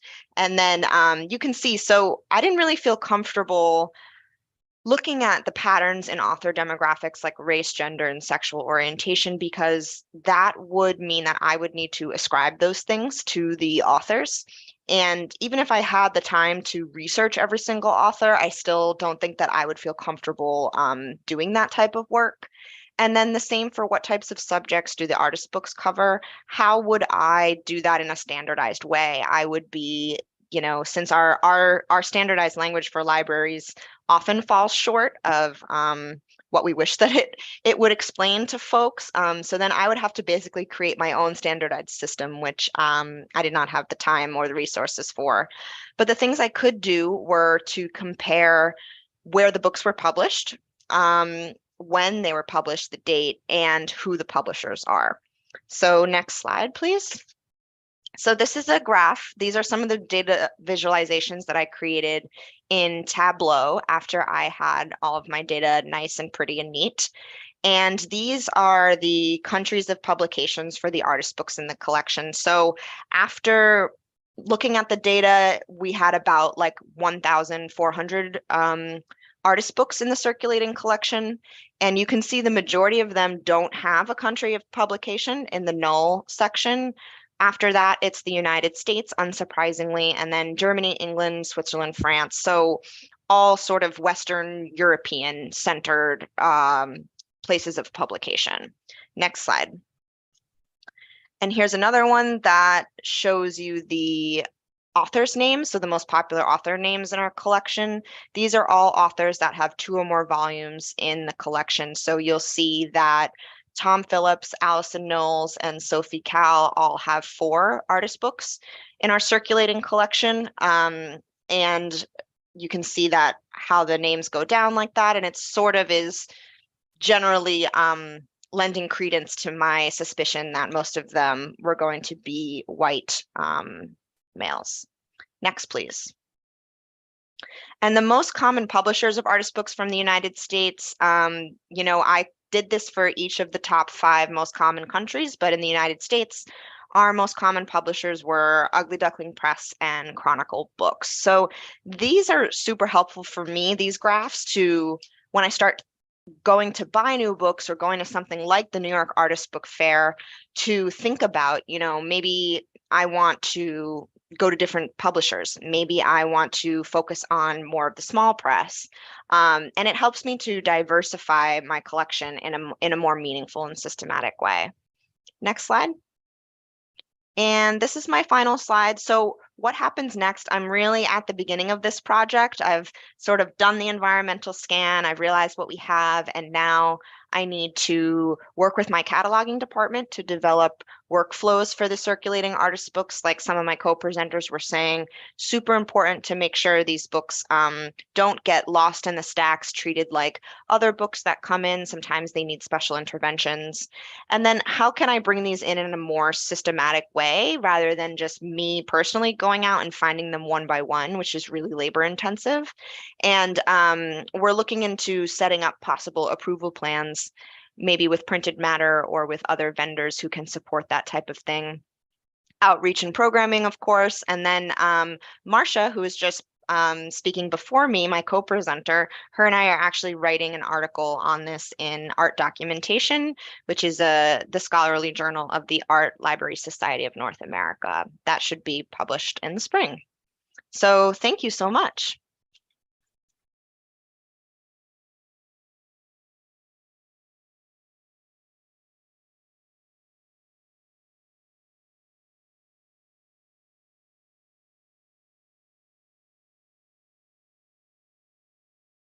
I'm unable to start my video, but can everyone hear me? Yes. Okay, great. Thanks so much. I'm Marnie Powers-Torrey, and I'm a white woman with graying brown shoulder-length hair, wearing a blue top and purple jacket, brown framed glasses and headphones, and my background is blurred. I'm really grateful to be in conversation with all of you today. At the University of Utah's Marriott Library, artist books are housed in both the Fine Arts Locked Case and the Rare Books Vault, and neither is a circulating collection, but with the curator's permission, faculty and graduate students may borrow particular fine arts items for a short time period.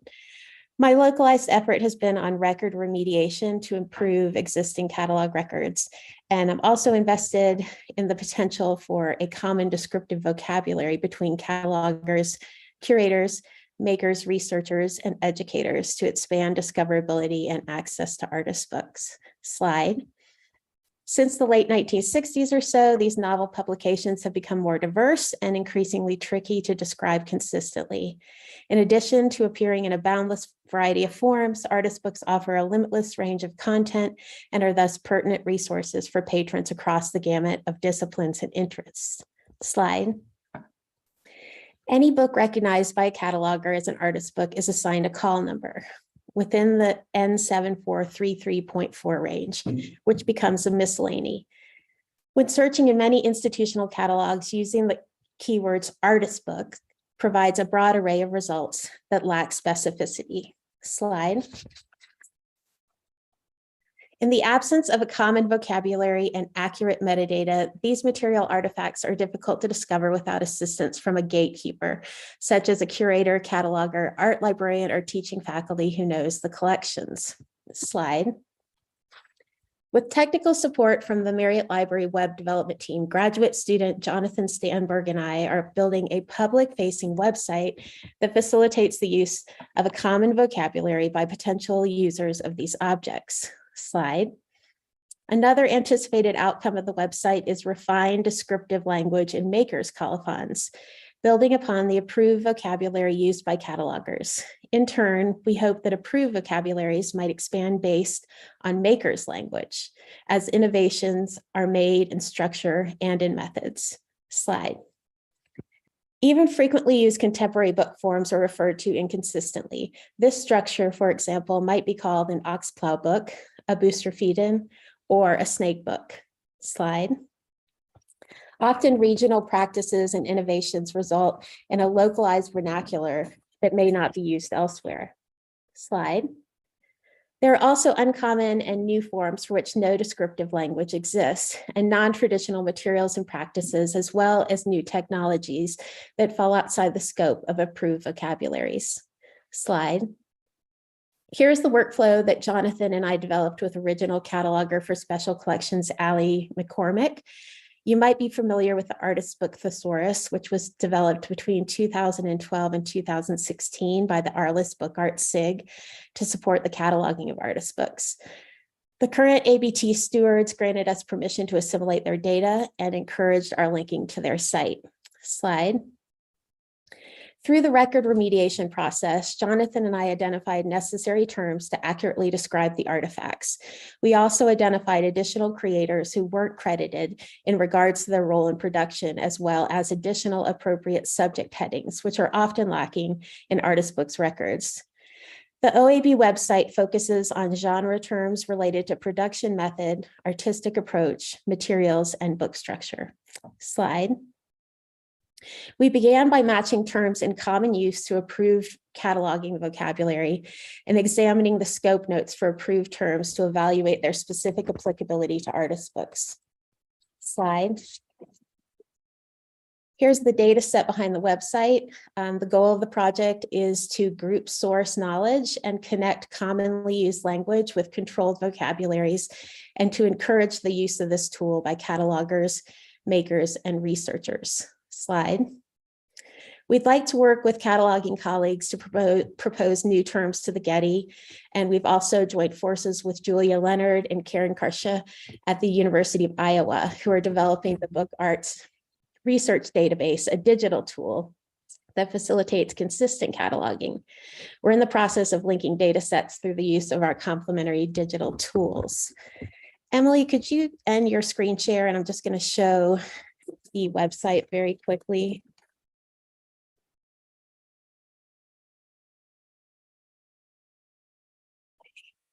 So here is the Opening Artist Books website, oab.lib.utah.edu.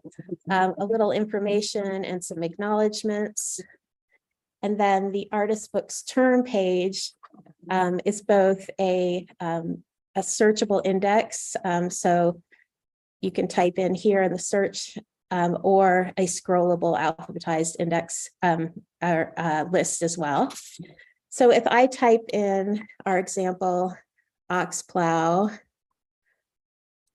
up pops booster feed-in, which is our chosen term for the form.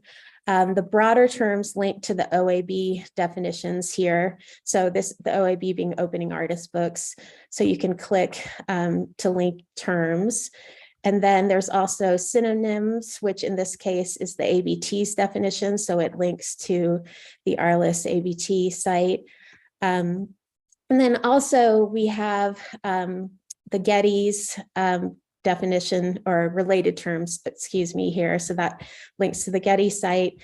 And then we also have a also called category, which is, we chose to delineate the terms in common use, it's also called, rather than synonyms. And this allows us to group source suggested terms from the wider public and assist in connecting to a standardized term. So those who want to suggest a term, click here and fill out a very short form. And when we receive that suggestion, we enter it into conversation with the user to implement the addition to the website. Thank you.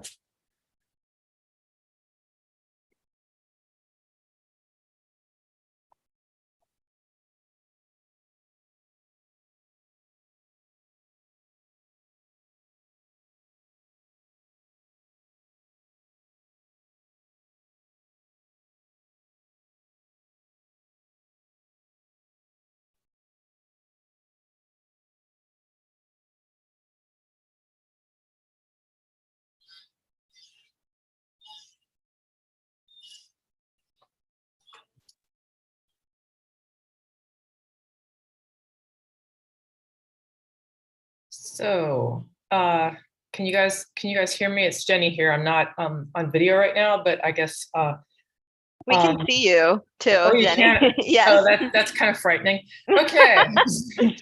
All right. You look great. Thanks. I'm so relieved you didn't, see me. Yeah, the other parts. Anyway, so yeah, sorry for the pause there.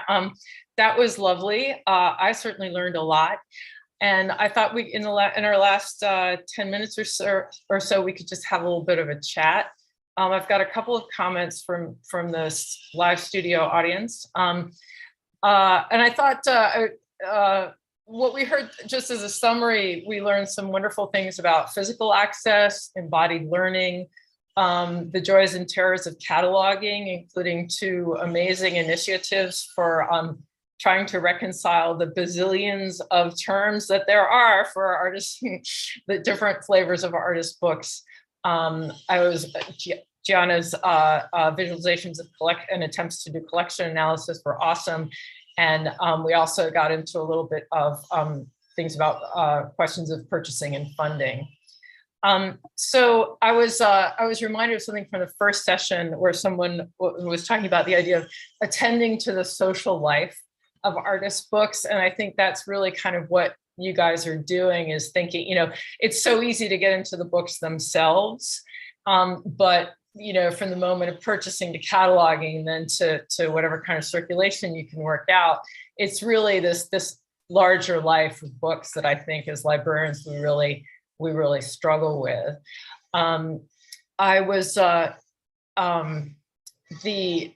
It occurred to me that with the 2 different cataloging initiatives, have you guys talked to each other? Like, just the attempt to just make all those different vocabularies dance? Is that something that's been happening, or? Nope. Okay.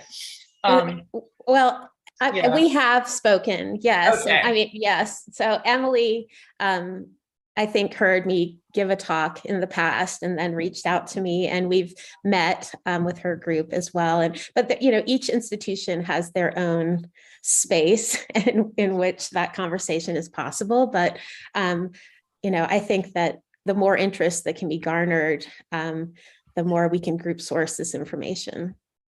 Absolutely. Let's see. So I'm just going quickly through the questions.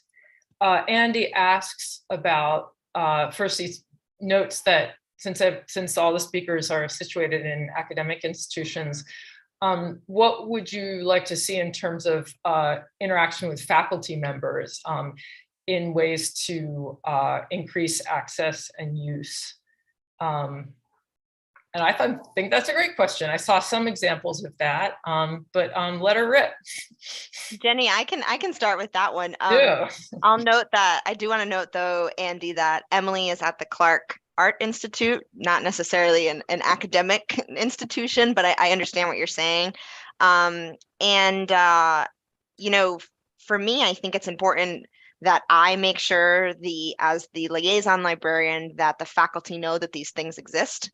I think a lot of them understand at least in the humanities and the arts, understand the importance of special collections.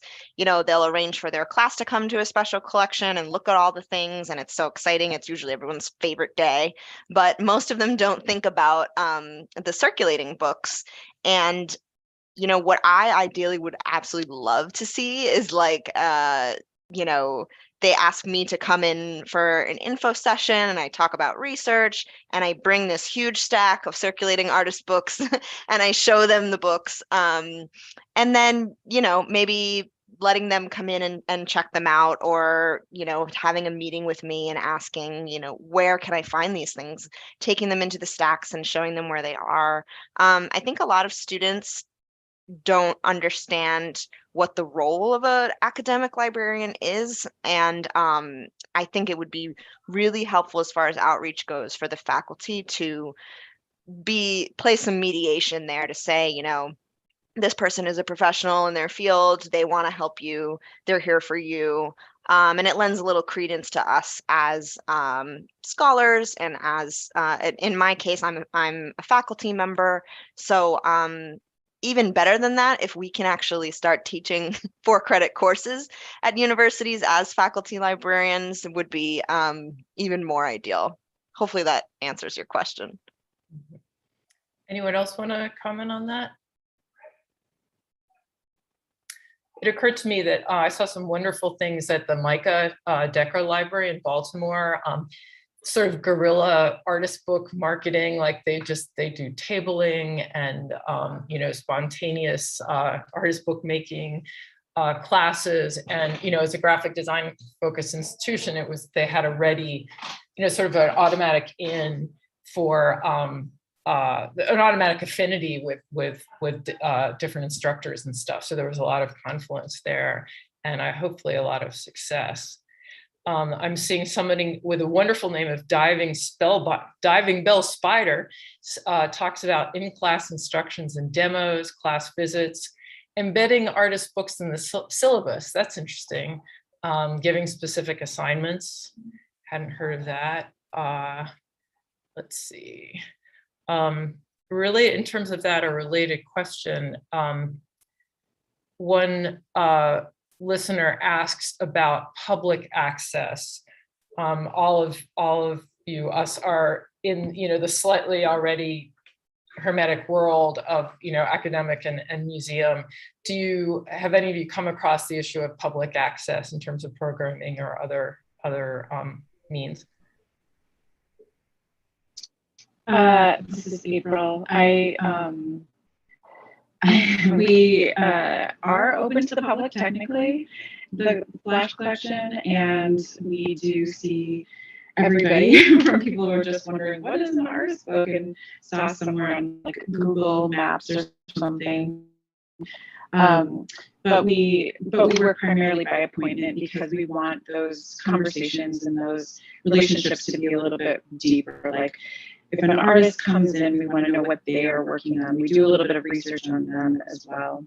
But to the other point earlier too, two ways we were really successful in getting so many students to us was one, we built it in. We worked with the core program, so it's required for all first year students to come into special collections and see what we have. We bring them into the space. We do these different kind of like book reviews and learning processes with them. And then two, we work with faculty to know what they're working on, to know what their syllabus is all about, to curate the selections that come in.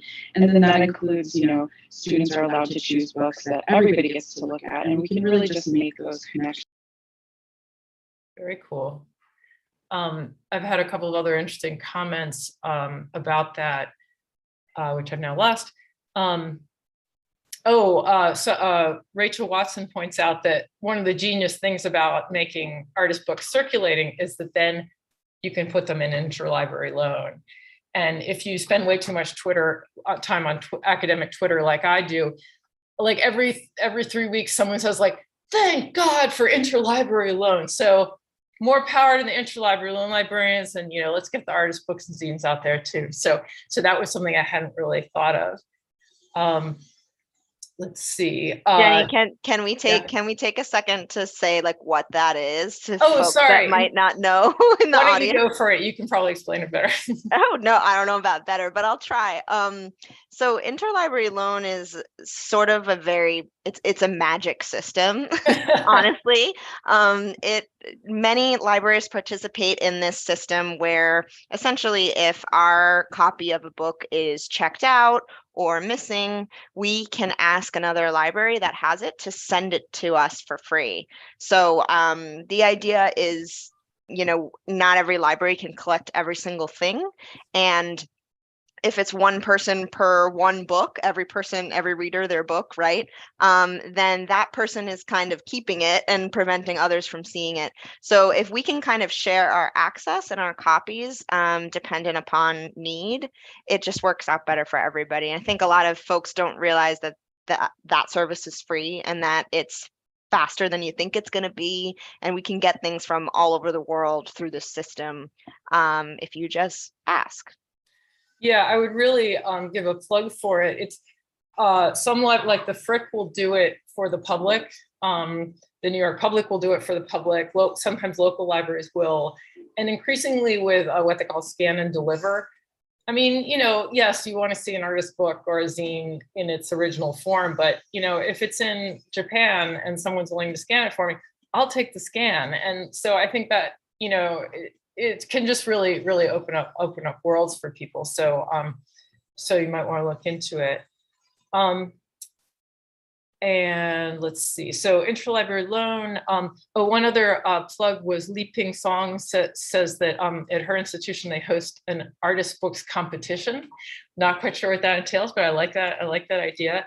And then who is it that does the edible books? Is it Bard Graduate Center does the edible books competition? Very tasty, I must say. All right, let's see. So we're around at 3 o'clock. Karina, please give me the signal when to wrap it up. Maybe I can squeeze in just a couple of other audience questions. McGarity AB asks, how do you factor in the collaborative nature of artist books and cataloging? And the example given is like not just collaborative authorship, but like who made the paper, who made the, that the making of an artist book can entail so many different components. And maybe the catalogers have a couple of thoughts on that. I think in an ideal world, we'd be able to capture all that information within a library catalog, but as it currently stands with limitations on time and resources and staff, oftentimes we're just trying to figure out what information is most important to get into the record. So I love when artists provide information on like who made the paper, who did the binding. I love that stuff. Colophons, absolutely phenomenal. They make my job so much easier. When I don't have to go searching for like what technique was used or what material was used. But when it comes to tracking all that individual stuff, I think oftentimes it does kind of just boil down to who is the overarching artist or artists, and then in order to find out that more specific information, you actually have to look at the book. But again, in a more ideal world where we had the time to record all that information in the catalog record, it would get put in there. But right now, I don't often see it, and I don't personally seek to add that information because there's only so much space we have before someone's eyes get tired of reading in the description. Any other wisdom from cataloging land? I am actually not a cataloger, but I'm just admitting it because, you know, that's a tight camp. Those are some smart peeps. So we gather data, and part of the data that we gather for those records to be updated is the creator terms. So we've really expanded that. I mean, I don't think it's that uncommon to find a book listed by the author whose text the artist used, for example. So as much as we can, we're attempting to make those changes and then put them in OCLC where those records can be copied by others as well, which as a non-cataloger, I maybe shouldn't advocate for copy cataloging, but I feel like if we could, you know, get together and kind of divide and conquer, we could really be sharing a lot of records and culling our resources. I'm also not really a cataloger technically, but copy cataloging is amazing. So for anyone that doesn't know what copy cataloging is, that basically goes back to what I said in my presentation about how libraries often crowdsource information, share information with each other. So instead of everyone having to catalog the same exact book, like 5,000 different libraries having to do that, what we can do is if you, there's a website called WorldCat where everyone's like kind of connected. And if one library catalogs that book, other libraries can copy that catalog record into their own library system, so they don't have to keep repeating that work. So that actually, in terms of making sure that all the creators of an artist book get included, sometimes it just comes down to one library having the funding or the time to record that information, and then everyone else will get that information. I think right now, across the board, there's not as many resources or time available as I would like for there to be. Oftentimes, artist books can be, I mean, I work in a grant funded position, and so this sort of work that I was doing was put on hold for a while until this position was created, but what's going to happen after this position is done? Or if a person working in special collections has to manage all of special collections, how much time can they dedicate to artist books specifically? So there's a lot of questions that go into that. And I think I left off more of a question than I did on an answer. So sorry for that. No, those are really relevant. It was making me think also just of another initiative my former colleague David Senior came up with, which is to mine printed. The idea was to collaborate with Printed Matters, online, essentially online catalog, sales catalog, because they do these amazing narrative summaries in the book. And, you know, it doesn't get into boustrophodon and, you know, flippy books and stuff like that, but it is quite descriptive and, you know, really makes the stuff much more visible. So I was sorry that never got off the ground, but if anybody has, you know, a couple $10,000, you know, might think about it. Maybe what I'll do is just wrap up with one other question comment. Jill Hughes asked about how if the amazing Opening Artist Books project will be, you know, have a public life. And the answer is the Marriott Library is going to support it in perpetuity, which is really saying something, and that it'll continue to grow as long as you're involved in it. So that's really, really exciting to think about. And let me just see, any other thoughts from our esteemed speakers here? It was great to chat. I want to go out and like teach some artist books right now. Reach out to us if you have questions. This was great. Thank you, Jenny. Thank you, Emily. Thank you, everyone. Okay, thanks everybody. Thank you. Bye-bye. Bye. Thank you.